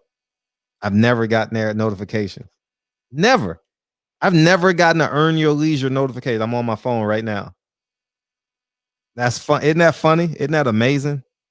That's just proof. That's if y'all need more proof, that is. I've been subscribed to their channel. I've never got a notification. I've never even seen their videos on my screen.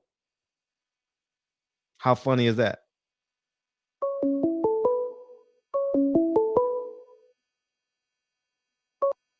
My nigga, this is dedication. This is anti-hesitation. It's a real nigga celebration. What's up, Asian?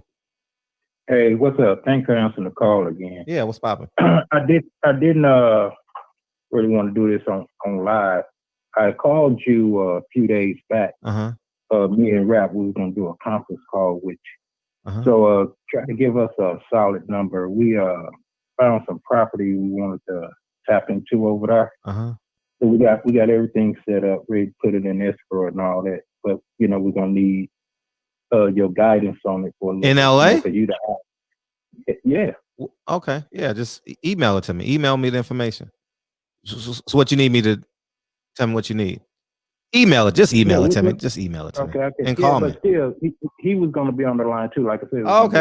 Okay. Well, email me and we'll set up a time. All right then. Yeah, for sure. I'll do that. Yeah, congratulations. Right. Oh well, it's not done yet. We start. It's just the start. So, okay. Okay. Yeah, just let me know for sure. All right then. In a minute. Easy. Yeah, man. I still ain't been to Vector 90. Nipsey. I just don't have the gall to go. I'm not ready to do all that yet. You know what I mean? Damn. It's Nip birthday Saturday, DB birthday on Sunday. We're gonna celebrate DB's birthday. All right. We're gonna celebrate Nip and DB's birthday Sunday. How about we do that? All right. I know I ain't got no guests Sunday, right? And we got Chris Lovejoy Monday. And Tuesday, I got 2 shows on Tuesday. And then Wednesday, Cheryl Dorsey. And then Thursday, we have Nat Turner family is coming in Thursday. All right. And we're going to celebrate the rebellion of Nat Turner, which is that day, midnight, the 21st. So we're going to celebrate that with the Nat Turner family and his granddaughter. And that's going to be it. So.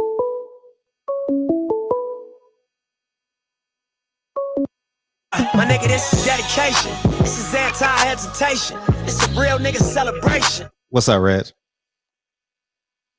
What's up, Fred? Man, I was just thinking about that Earn Your Leisure show. Just thinking about the Nipsey thing. Have y'all been listening to the transcripts on the channel? Oh my God. Yeah. I listened to it. So actually, Caesar put me on to it last Friday. I was home up till 2:30 in the morning watching that shit. But give them the information. Yeah, I got to go back I'll have to look at my channel. Well, all they got to do is Google it. Just Google the Nipsey Hussle transcripts of the Getaway Driver, Nipsey Hussle transcripts of Cowboy. It'll pop right up. Yeah, I'm gonna find the channel now, but they give where they read off the actual transcript and give the detail, but the stories coming out of this, man, is just so heartbreaking listening to this shit. Isn't it heartbreaking? No reason at all, dog. No reason at all. This nigga killed Nipsey just because. At least that's what I got from it. Feel free to share your story. Yeah, it was just because it's called, in that channel, it's called Crown TV Court. That's it. Crown TV Courts. Crown TV Courts. Crown TV Courts. LA is it's just a painful August, man. Like someone just put 8/24 is officially Kobe Day. They just announced that this week. And Nipsey's birthday is the 15th. Like, it's just so much pain here in LA, dog. It's going to be here for the next decade, because his loved ones are in their prime. They're not 60 and 70 years old yet, so it's going to be real. Yeah, it's dog. The nigga girl took a picture with Nip.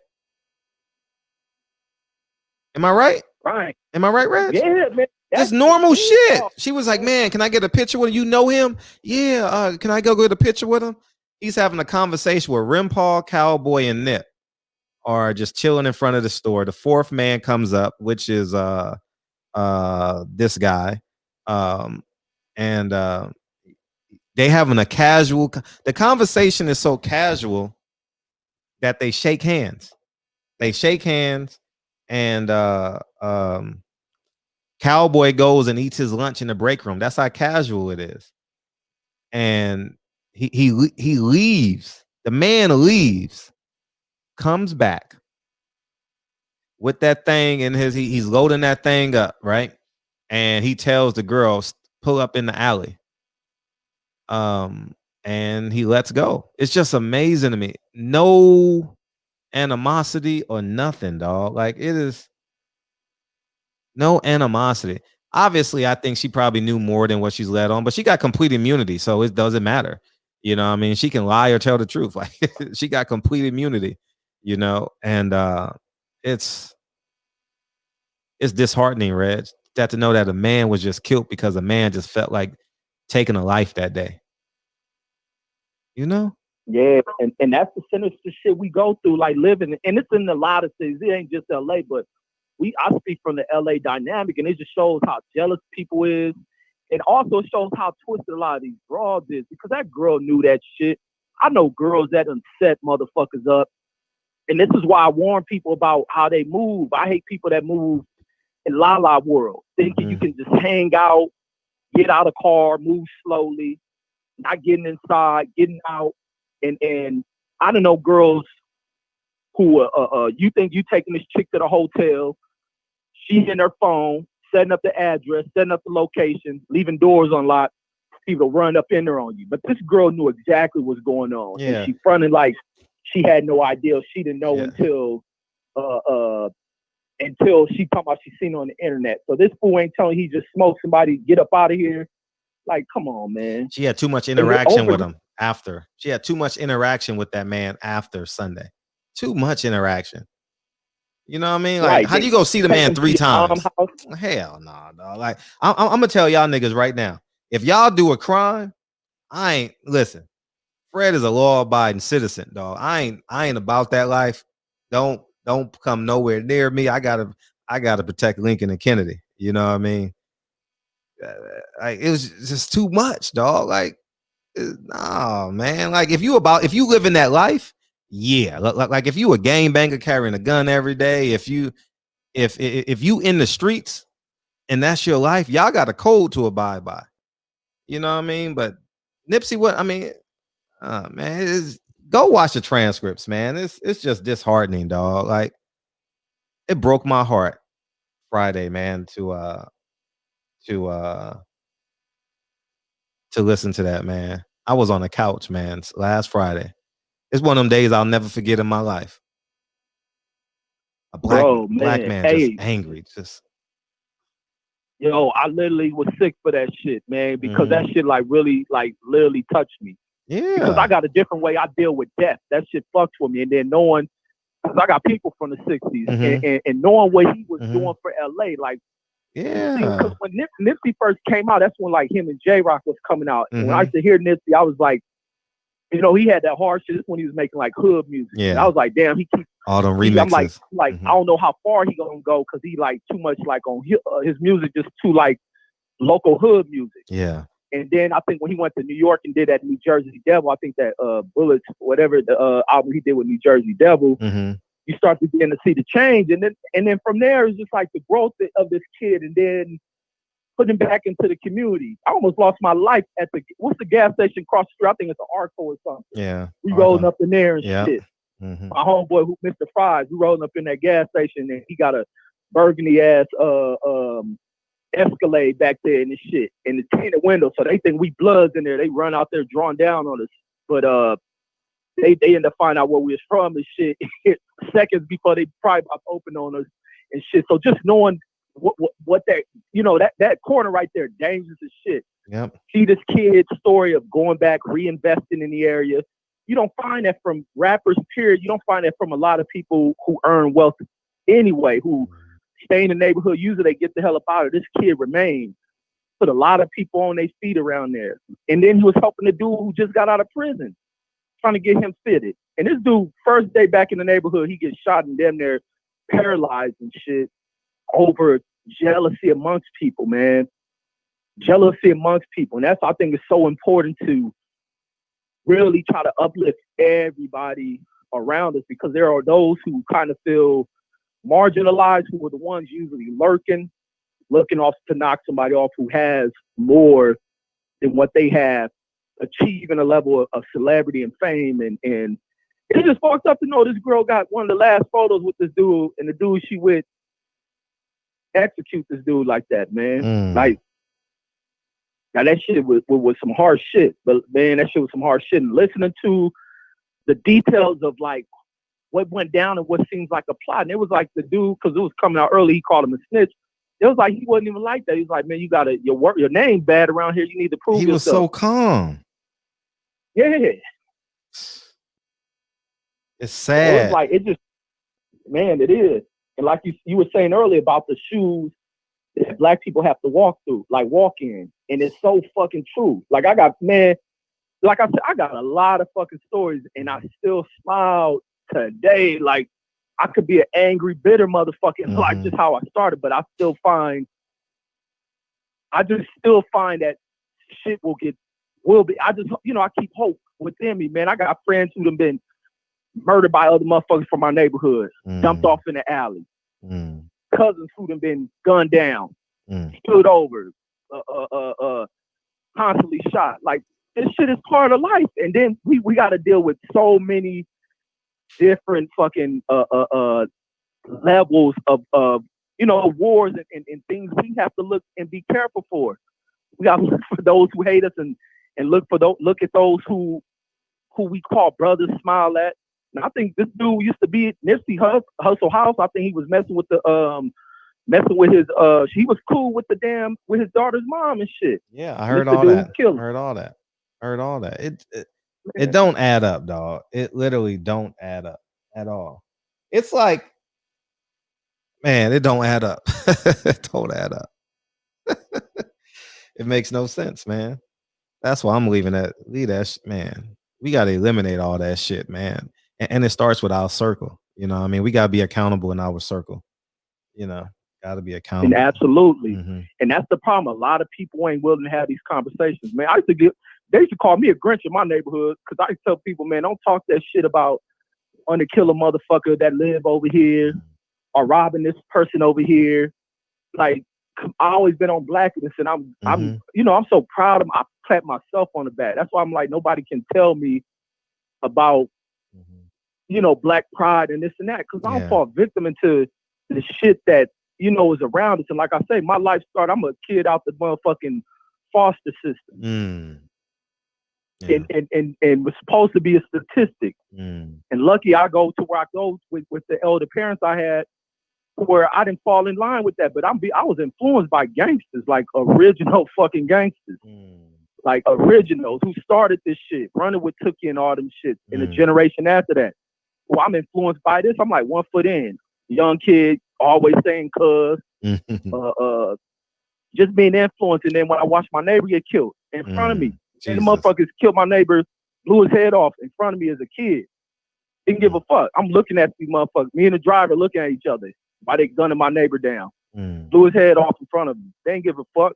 But this is how sinister we start turning towards each other. It's like, it's just a viciousness amongst us, man, that just has to be addressed. And it starts in the household, even touching to these, the families that have less and shit. Like, even what you giving the backpack things, man, that's a huge shit. And I wish it could be done like on a more routine, because there's families out here, like you say, how things will get bad. There's families out here really struggling.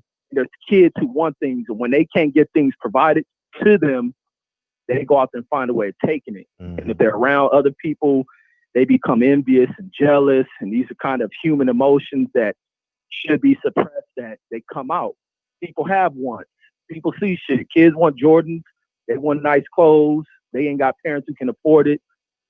They find ways of taking it, or find ways of, you can't have it if I can't. And it's just sad, man. But that's all I got. I'm going to get up off of here. I appreciate that, man. Appreciate the call. That's indeed. DB. What's up, big homie? You made it back to the chat, huh? Call in, man. Call me now. Call me now. Yeah, man. We got to start healing each other. Take one to heal each other. What Pac say? Keep real. Oh, man. Heal each other. Man, shit. I knew that song by heart.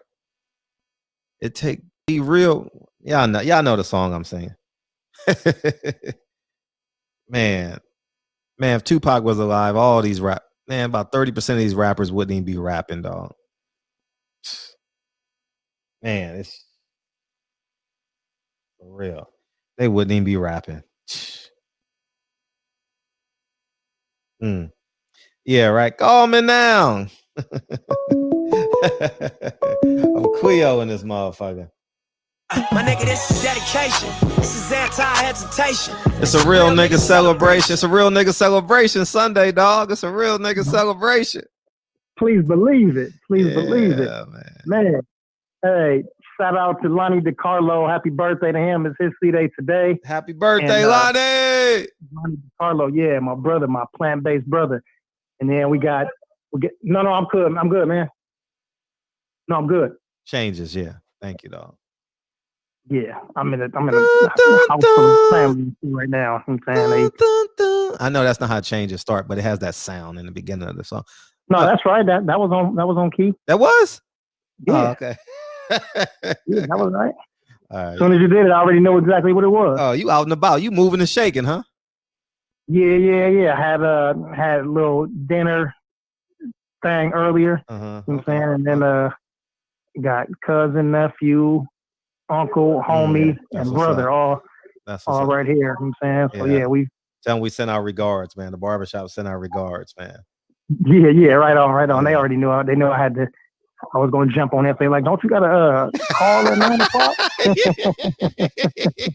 At 11 o'clock. I know you were busy because I didn't see you busy in the chat. So I was like, oh, he taking care of something. He out in the chat. Because I remember the one day you missed. The one day you missed, Jarvis had to say it and Patty Dean called in. I remember. No. I remember that day. No, I couldn't. I was there in the chat. I just didn't finish it. So Jarvis called me and was like, hey, you jumping back on? But I didn't. Okay, cool. All right, cool. All right. I'm just saying. It hit me after the show yesterday. No, it hit me after the show. I was like, oh, I remember because Patty called in and she said, play the song. You know, as I'm looking at Patty Dean's medallion right now. You know, make sure y'all go buy the Black Future Vintage, blackfuturevintage.com. Who else is selling something today? Who else selling something? What else we got? Who promoting something today? Drop that shit in the chat if you promote what you promote. I think I need 6 subs. No, 8. I need 8 more subs for 200. 8 more subs. 200, nigga. 200. Yeah, you a gangster. Nigga said 100. I ain't fucking with you. Then nigga said 100 with a T. Anybody who say 100 with a T, man, just don't do no business with them after 6 o'clock. All right. After 6 o'clock. Yeah. When they get off work, they sag their pants and put that rag in their pocket. What's up? Yeah, no, I'm saying for anybody, they jump on these big channels, you know what I'm saying, and don't get no love. I talk to everybody that come through, and you know what I'm saying, I only got about, a handful of videos, but I'm always in the chat, you know what I'm saying, and I support. There's about 12 to 15 people that I support every day. Even if I can't stay in the chat, I go in, say what's up, hit the like, and all of that, you know what I'm saying? So for those big channels, I don't expect none of the big channels to follow me, you know what I'm saying? Because whatever, they already got their peoples. But for all the small people, though, that I fuck with every day, saying what's up to, so y'all need to jump on my shit and support. And we got to share it. Yeah. Yeah. Yeah. I mean, yeah, for sure. Yeah. Yeah. And I was trying to go live. I was in a house full of women. Well, anyway, I was at a spot and I was trying to go live. You know what I'm saying? And it would have been something that everybody would have liked. You can't go live yet. You can't go. Wasn't no OnlyFans. It wasn't nothing like that. It was something that everybody that would have jumped on and been like, "Oh shit, it's cracking." But I tried to go live, and YouTube wouldn't let me go live. You gotta have 1,000. Told me I gotta have 1,000. Yeah. So really, that's the whole thing. I really want to go live. Matter of fact, like before that, like I'm not even into social media. You know what I'm saying? Like I was saying earlier, like shit. I grew up on some old. I'm pretty hood. You know what I'm saying? So like I ain't really grow up like liking to put my business out there and taking a bunch of pictures of me and shit like that. Like that really wasn't my thing. You know what I'm saying? First time I ever took a selfie was like 6 months ago. You know what I'm saying? Like, yeah, that's in my lane. Man, I'm South Central. That ain't. I don't really fuck with all of that soft shit. But the only reason why I really wanted to do this shit basically from you and Reggie. You know what I'm saying? Everybody else had channels before, but their lives wasn't really cracking. And even if they did have lives, they wasn't cracking. Like this is the first one, and everybody in here know, especially the people that's been here for over a year.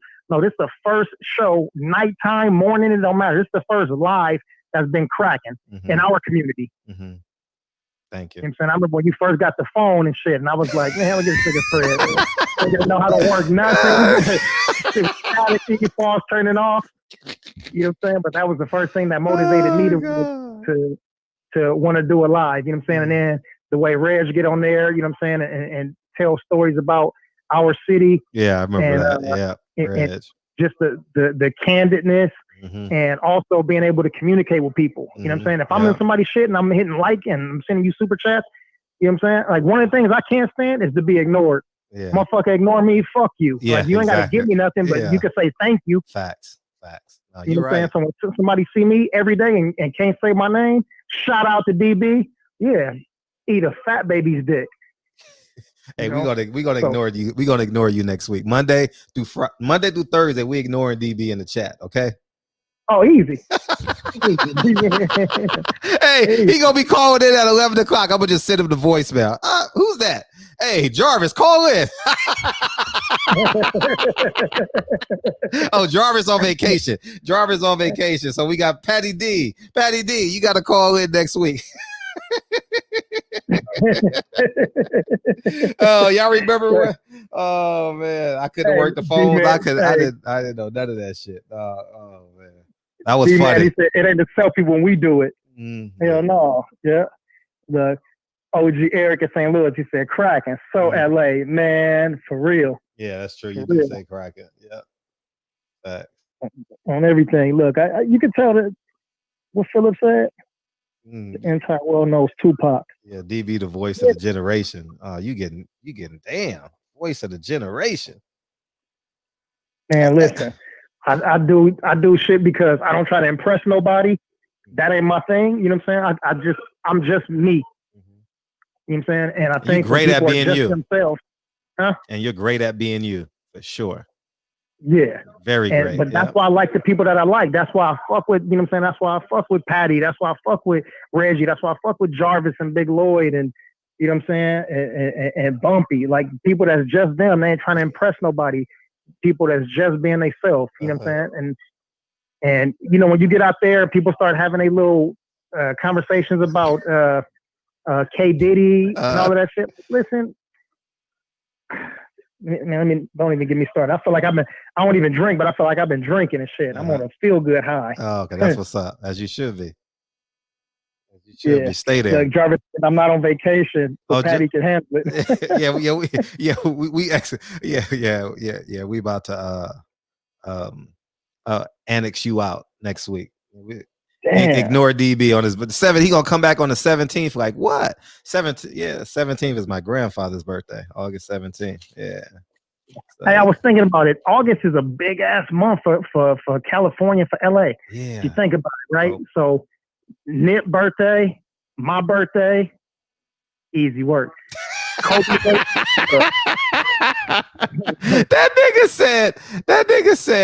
nigga said Nip birthday, my birthday, nigga. Yeah, on everything. Look, Kobe birthday, Magic Johnson birthday. Like August is big for entrepreneurs and pioneers of Los Angeles. Magic in last place, huh? Damn. Hey, listen, because we the youth. And I mean, in your generation, Magic probably be first. You know what I'm saying? Y'all like in the 50 over club. Nah, Nip and Kobe like 1A and 1A. You know, it's not even close. Like Nip more because he was on the streets every day, and Kobe, you know what I mean, 20 years to do it to you. You know what I mean? See a nigga 365 days for 20 years. You have no choice but to love him. You know what I mean? It's like Snoop. I don't really listen to Snoop's album, but if he died, it would impact me. You know, like I've been watching niggas since 1991, 1992. You know what I mean? Shit.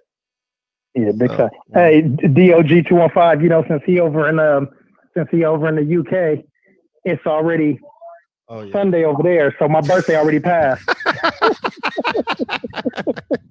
Oh God, birthday already passed. My brother. Oh man. Andrew Charles, what up, man? That's Andrew Charles. Hey, see, that's my dude right there, man. Always showing love too, for real. Mm-hmm. Yeah, Patty, that better believe it's so LA so believing 100%. Yeah, that's for real. You know, damn, what was I gonna say right now too? I don't know. Damn, what was I gonna say? Shit, I'm so pumped up right now. You know what I'm saying? Being around my bros and family and shit. And, I bet. And you doing a pre-birthday. You know what I mean? Pre-birthday for you. Yeah, from today. And earlier I was talking to Reggie. I was saying we need to get that round table. We need to get that LA round table. Facts. Reg don't live here no more though. Reg is. Yeah, but they got property out here, and he'd be out here. You know what I'm saying? He still got family and shit. So don't send him off to Vegas like that. Well, Vegas is LA. Especially in the summertime and shit. That shit. That's a fact. You know what I'm saying? San Bernardino, Vegas, Arizona, those are our little cousins and shit. Yeah. Oh, I know what I was getting ready to say. I was getting ready to talk about old boy that was on with his son earlier. Yes. Okay. This is what I was saying. So a lot of people have this affinity for Floyd, right? Like some people just love Floyd. He can't do no wrong in their eyes. Sure. Right. So since Tank is a prodigy of Floyd, like that's his, you know, his on his promotion team, his management, or whatever it might be, people have that same sort of affinity for Tank. Oh. So when they heard that somebody got in the ring with Tank and Tank didn't dominate him, it automatically set off an alarm in their head. They were like, "Oh no!" That was like Floyd getting defeated to them. And then the fact that he's a minor on top of that, it's so like, smart. "Oh no, that's blasphemous." Smart. You understand? You're a smart man. You're a smart man. Yeah. And so for those dudes, I say this too. And this came from my homie Lil Draws from 6-0 told me this a long time ago. Man, if somebody tell you something, just believe it until you got proof that it's not the truth. So for example, like I'm saying, like, yeah, I always used to be like, man, this nigga lying on his dick. Remember we said that back in the day? Like, oh man, you ain't smash her. Yeah, facts. You know what I'm saying? Facts. Big but facts. Guess what? If somebody tell you that, believe them until you see proof that it's not the truth. So when this dude come in and he's saying that his son went in there and he got busy, he got busy. Yeah. Unless somebody shows something on the tape that says otherwise. And I think part of the reason for him coming to tell his story for several reasons, there's layers to it. Number one, that's his son. Shit, wouldn't you want your father doing that for you? Yeah. Are we happy that Trill Bill doing that for Dev? Yeah. You know what I'm saying? Nobody don't say that shit when what's Danny Garcia's weird ass father name? Angel. You know what I'm saying? When Robert Guerrero Sr. do it, you know, when everybody else do it, it's not a problem. But when our dudes start doing it and start advocating and promoting their sons, all of a sudden it's like, wait, I don't believe this. You think this is true? Like, shit, man, let's get this man the benefit of the doubt and let him promote his son because he want his son to be successful. So praise that black man as an involved father. You know what I'm saying? And roll with it that way. And another part of the reason why he came on telling it because of the arrogance of everybody in that gym. I haven't been in that gym, but I know certain dudes from my gym that's been to that gym. And they're like, man, it ain't. Being in a martial arts gym and going in a boxing gym are completely different. But then when you go in a gym like that, where it's Floyd's gym, I'm doing air quotes, you know what I'm saying? And all of these dudes who really ain't amounted to shit anyway. Nigga said he doing air quotes. Yeah.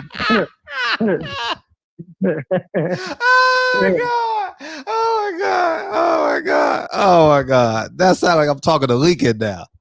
Yeah. I'm doing air quotes, Daddy. Air quotes. Yeah. No, but DB, your interpretations are spot the fuck on. Yeah, man. Damn, it is a level of arrogance in the Floyd Mayweather gym. 1,000%. So when this dude go there, he going to get some work for his son, which he's supposed to do. And then his son is ranked number 1 in the world. What is he supposed ranked number 1 in the nation? What is he supposed to do? He's supposed to get quality work. Yeah. So when they go there, whether he's an amateur or pro, that shit don't matter. If he going, he wants the best work. And if he's 16 and he's saying he won't work with whoever you got it for, give that man that work. Like that, it's that simple. We always say, like, shit, if somebody say, well, this guy's weak, okay, then go beat him then. Mm-hmm. Like Canelo, for example, you know, and I'm gonna stay on his fucking bumper and his helmet. Clem Bruderod taking asshole. No, those tacos. He's talking about Charlo is weak or Andrade is weak. You know, who have they fought? They don't have a profile. Okay, well, if it's that simple, then go and beat them. Mm-hmm. It's that simple. So if this dude is young and he's an amateur, if it's that simple, then go in there and put hands on him and let him know. Come to my gym and try to spar with me and let's see what happens. For anybody, you know what I'm saying? Put hands on me or I'm going to put hands on you. Right. But that's what we go in there for. We in there so we can learn from each other. It's a combat sport. Men sharpen men as steel sharpens steel. You cannot get better without the work. So this man went there to go get his son some active work. And he got in there and he had a good time. Whether Tank was rusty or whether Tank was tired, who cares about that? This dude went in there and did his job. The Lakers lost. Okay, well, LeBron was injured and Anthony Davis had a unibrow, and man, all of that shit don't matter. The fact of the matter is, at the end of the day, and the late great Chick Hearn said this, all about W's and L's. What happened today? Young man went in there and got the W, and that's as simple as that. So give that man his credit and respect, and you know, let's hope Tank go out there and beat Leo, and eventually these dudes get a chance to fight later on. Facts. You know, or they get in the gym and they spar together, but they keep each other sharp. Well, yeah, we can't be all of that, like trying to pit ourselves against each other. You know, when EJ was fighting against what's this clown name from Riverside? What's his name? Mickey Mouse, Mikey Garcia, right? They started talking to Julio Cesar Chavez and Canelo and everybody, all of the Mexicans. They said, yeah, Mikey Garcia is gonna win. They knew this dude was gonna get his ass whooped, but they all went for Mikey Garcia. Then they start asking our coons, talking to Mike Tyson and Roy Jones and Sugar Ray Leonard. They're like, I don't know. Mikey's a good boxer. I think Mikey, I'm going to pick Mikey. And Earl said, okay, I'm going to remember this shit. Right? And but we always, I'm sorry, I hate to use a definite. It sucks when we are pitted against each other and we fall for the bullshit. We fall for it, dog. Fall for it. I'm so cognizant. Like last night, I said, I don't want to make this Obama versus Trump. It's not that. I don't even want to entertain that type of conversation. You know what I mean? Because I don't like when we do that, and you know, and you're right. But then but you're talking about black versus black and stuff like that. But yeah, we got to stop that. You know what I mean? But it takes great experience to do that. You understand? Like you got to go through life to understand that, to understand what this society sometimes does to us. Yeah, big facts. And thanks to H Money for bringing him through. That was good because he could have been selfish and kept that off of his own show. Yeah, he brought him to the barbershop. So yeah, that is yeah. Yeah, but that's how we do. That's how we do in our community. That's how we do in the barbershop. You know what I'm saying? We share and we pass it around. Yeah, that Sugar Ray Leonard shit was going around. Shit, why can't we pass some good news around? Yeah, that Sugar Ray. Well, before I get to Sugar Ray Leonard, you're right, Jarvis.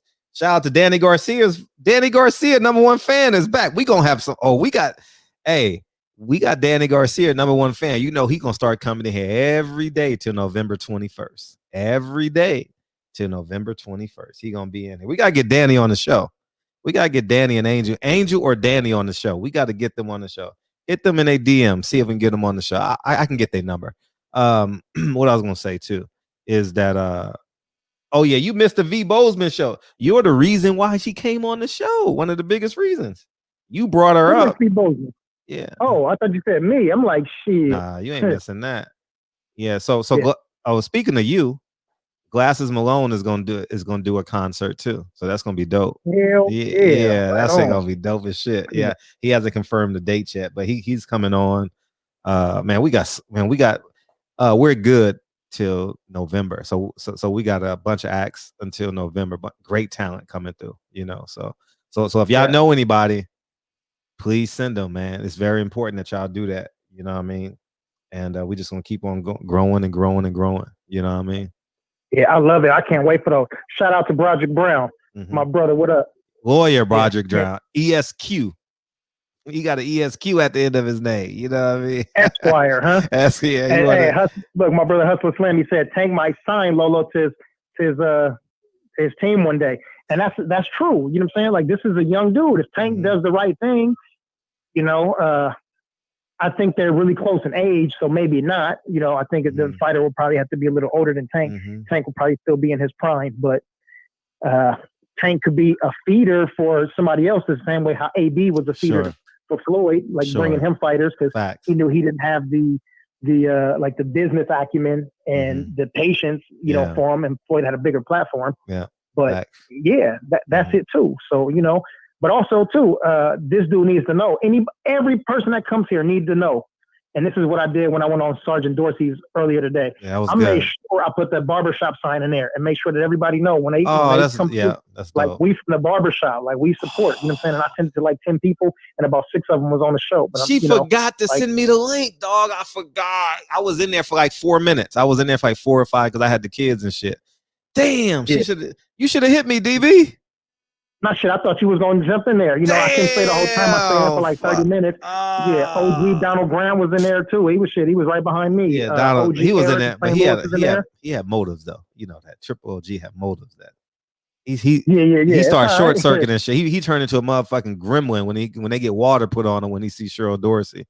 That motherfucker just starts short circuiting everywhere and shit. You know what I mean? Like. Yeah, I thought it was funny. The one thing well, you do laugh at some of my jokes, but yeah, the ones that I think are funny, you don't laugh. But the ones that anyways, fuck, who cares? Oh, come on, man. Oh man. So Sunday, man, it's Nip's birthday and DB's birthday, and we're gonna celebrate. My grandfather's birthday will be on when we start the show. It'll be my grandfather's birthday in New York. So we're going to celebrate that. So every year we're going to celebrate DB, Nip, and my grandfather's birthday. My grandfather died in January 95, my senior year in high school. So, August 17th. 17 is my favorite number because my grandfather was born on the 17th. You get that Rick Fox jersey, huh? Yeah, that Rick Fox jersey. And Mario Ellie. Yeah, Mario Ellie. Hey, Mario Ellie, a cool cat, too. I remember meeting him one time in front of the sports arena. And Plexico Burst. Yeah. Plexico Burst. Right. That's right. Kyle Davis. What up, Kyle? Kyle in there. I know Kyle. I'm going to end up probably getting an Instagram or Facebook or MySpace or one of them damn social media shit. I'm going to end up getting that shit one day somehow. But for right now, everybody can go to my YouTube and support me on that right there. Bang, bang. Yeah. All right, Fredro, man. It's time for us to make that was this funny, nigga. Man, fuck you. You said bang, bang. My bad. Go ahead. I said chitty. Bang, bang. Yeah. Right on. Yeah, nigga. Fuck. So, Batman don't. They only could be one They only could be one Batman in the barbershop from this point on because this nigga ain't playing along. This nigga ain't playing along with me right now. So fuck it. Anyways. Hey, so Batman was a part of DC. You know who was the Batman in Marvel? Who? Black Panther. I thought you were about to say play the song. I was so ready for it. Damn. Oh, it was Black Panther. I was so ready for play the song. I was so fucking ready for play the song. I thought you were about to say play the song. I ain't gonna even lie to you. Nah, we got to get shots out to the people, man. These people that come in here and I do. But you took my job over, so I guess it's all you. Fuck it. Oh yeah, Jeffrey Lake said Andrew Bynum too. Yeah, you go wear that jersey. You got that shit. That nigga. Andrew Bynum's jersey, you might fuck around and sprain an ankle when you walk out the house. That nigga lied and said that nigga, man, Andrew Bynum just quit on himself. That nigga went from averaging 17 points to I don't want to play no more. Huh? Where they do that at? 14 million, 15 million a year. I'm good. I'm gonna take my jersey off in Dallas. I'm good. Here, take it. Yeah. JJ Barrera took my heart. I'm good. Yeah. Damn, JJ Barrera. Man. Oh God. Like Dwight Howard, his last game. You know what I mean? He get kicked out. Nigga, what are you doing, dog? How do you get kicked out of your last game? Kobe tears his Achilles and you get kicked. You got to stay in the game, dog. What are you doing? You know, so that nigga Kobe walked to the free throw line with a torn Achilles, dog. Sheesh. Come on, nigga. Come on, man. Come on, man. You get as loud as my cousin just came from Belize, so he loud as fuck. So you hear him. He 2 rooms over, but you hear how loud he is in there. Yeah, I hear him. Yeah. Philip H, man, what up, bro? And I think, who is that? Not Israel said his birthday is coming up either on the 17th or 18th. I seen it in the chat. So happy birthday to you too. Shout out to all of the Leos. Leo gang. Yep. Anyway, Champion Heart, my brother. What up? SS Caesar, Philip H in the building. Boxing conversations with the big brother, Reggie Owens. So Rob G Film, just so y'all know, Rob G Film, that's his name for a reason. Rob is working on a film, so he's going to end up sharing some stuff with us pretty soon. Yeah, H Money, man. H Money came through big time in the beginning of the show. Salute for that. And you know, the Queen Patty Dean, Jeffrey Lakes, right out here, our own G Brown. Mm-hmm. I appreciate you, homie. Happy C-Day, right on. Hotep Shalom. What up, family? SSC is a god. I'm Kyle Davis, Andrew Charles, my brother AC, Bumpy Thompson. And y'all don't see Big Lloyd, but my brother Big Lloyd and Jarvis in here. J.A. Dixon. And we got family in here. Boy, who else you got in there? Let's see. Oh, a couple of them. Roderick Brown, Danny Garcia. Every time I look at that, it seems like I'm pronouncing a whole alphabet. DSFG38 dash outbox.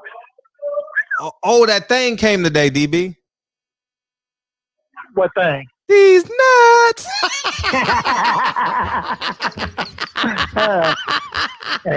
I knew I would get you because of the chair. I knew I would get your ass. I knew I would get you, dog. Hey, by the way, tell everybody they don't need permission to promote what they want on the show, man. I'm gonna see if I can get my cousin real quick. He's like, only because the nature I'm gonna ask him. He probably gonna already know I got something coming, but I'm gonna see real quick. Hold on, watch this. Okay. Hey, y'all don't need permission to promote y'all business and shit. Did you talk on today?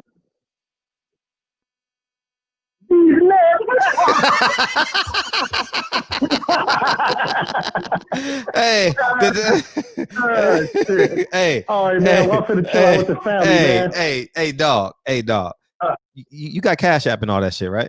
Because I know you don't have Instagram. You got Cash App, nigga. Welcome to 2020, nigga. Hey, hey. This thing asked me if I got Cash App.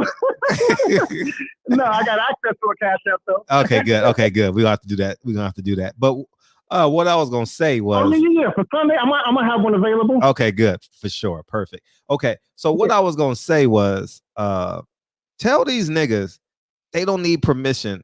I know we was gonna do it on Sunday, and we kind of drifted away from the shit. Nigga, y'all can promote anything y'all want to promote on this platform. Beam in and promote your product.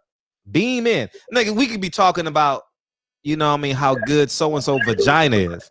Beam your ass in. Now we don't want you to break that conversation, but you get what my point. But beam your ass in and promote your product. Will y'all guys do that? Yeah, I ain't got a motherfucker say, hey, Fred, stop emailing me and DMing me, Fred, can I? Just do the shit, nigga. Just do it, okay? That's my public service announcement there. Put the shit in the chat. Come on, beam in, promote your product, whatever you niggas want to do. Come on in, man, all right? It ain't that type of party, you know what I mean? Like, you ain't got to ask permission to promote, nigga. You know what I mean? So, like, I'm very intentional on the shirts that I wear on this show, too, you know, because I want them to have a message, but you know what I mean? And come on, y'all. Y'all should know. Yeah, so go ahead. So my nephew just got his mortgage. What is this mean?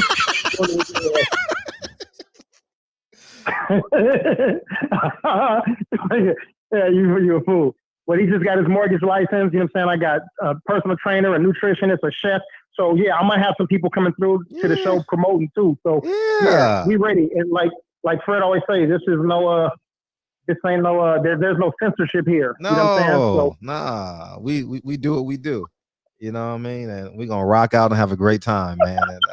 And because if we do that, guess what? I ain't gotta look elsewhere for nothing. I can just come in at 9:05 and be like, man, dog, I need this. Oh shit. It's done. You know what I mean? That's what we gotta and people think about like creating the economy is just like giving money, but it's your assets, it's what you create. Like we can create like a thriving economy. This can be a cyber Black Wall Street. I mean, people done bought I said whatchamacallit. Like how many done caught Patty D's medallion? Hey, niggas be, I ain't gonna lie. I ain't gonna even lie to you. I swear to God. a woman, I wear it like I'm very intentional with my son, right? So I always wear it when I'm going with my son. Like if I take him somewhere, I put it on. Even if we're going for a run around the block, I'll wear it. And this woman just grabbed it, like, hey, what is this? And I was like, hey, I don't know if she bought it, but I told her where to buy it and stuff like that. You know, if a man would have done, I thought he was trying to choke me or something. You know what I mean? But men wouldn't do that. A man wouldn't do that to another man. But yeah, man. So if y'all need these medallions, y'all got to go to whatchamacallit. I mean, Patty Dean. Patty Pilates. Patty Pilates, Black Future Vintage, Patty Pilates style, Patty Pilates style, Patty style Pilates. One of them two, you'll find her. I don't know which one it is, but yeah, group economics. Thank you, Champion Heart. Group economics. Stop, man. We got to bring your daughter on. Tell your daughter to beam in so we can buy 100 packs of her cookies. You know what I mean? All that shit. You know what I mean? I bought the cookies. Yeah, you know, so yeah, man. That's what it is, man. Yeah. And the last thing, play the song, boy. I was set and ready to go, nigga. I was set and ready to go. Yeah, man. Patty Dean. Do I gotta redo this shit? Do I gotta redo the roll call? Let's do it. Let's show love. Hey, I come this way before. Travel through that old. Hey, we just fucking. Man, I'm gonna start. You got to start calling it at 10:30, nigga.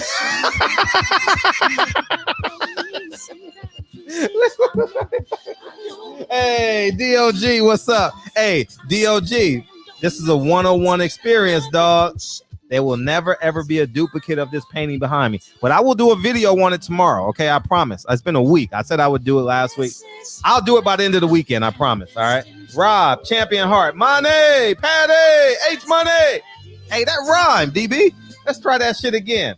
Money, Patty, H Money, J.A. Hey, that rhymed, dog. Rob, that shit don't rhyme. I had to leave you out, big homie. Hey, sing this shit, y'all. Follow my lead. Telling you the truth. Hey, it's all in what you do. Hey, some things you gotta do. Hey. Hey, that nigga DB caught the short bus. His mom had to take him to the bus stop 42 times. Your mom took you to the bus stop 42 times before you realized that's where you caught the bus at, right? Nigga, it took you 6 months to realize all you got to do is just sing along with me. All you got to do is sing along with me, and I got you, dog. It took you 6 months to realize that shit. It took this nigga 6 months to realize if I just follow Fred, I'm going to be on cue. Anyways, man. Anyways, Champion Heart, man. This nigga don't make no sense, dog. Bumpy, Asia, Phil, Rob, H Money, we in this son of a bitch. Money, People Hernandez gave us 5 mics, y'all, but this is Rob stays up all night for this part. This is my personal statement. Running game like I'm A6. Learning, develop, patient, determined to be the greatest. Yeah, bobbing and weaving, they changing up like the seasons. Indigenous. Jarvis didn't go on vacation because he wanted to hang out in the barbershop, dog. Hey.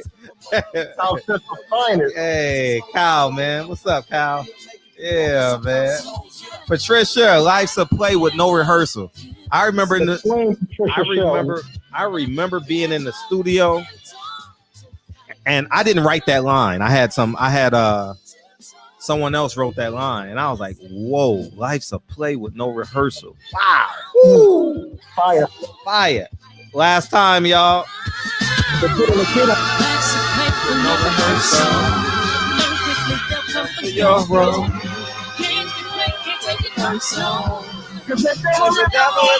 Hey, I'm telling you the truth. Hey, it's all in what you do. Hey, some things you gotta do. Hey.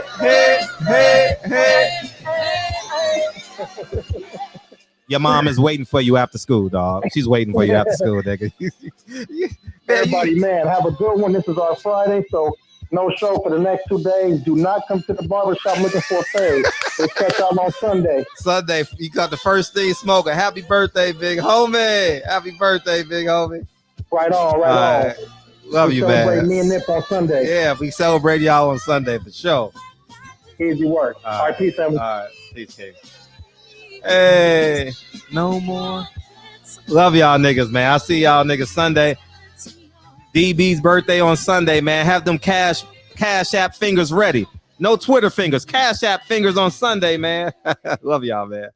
See y'all Sunday. Peace, y'all.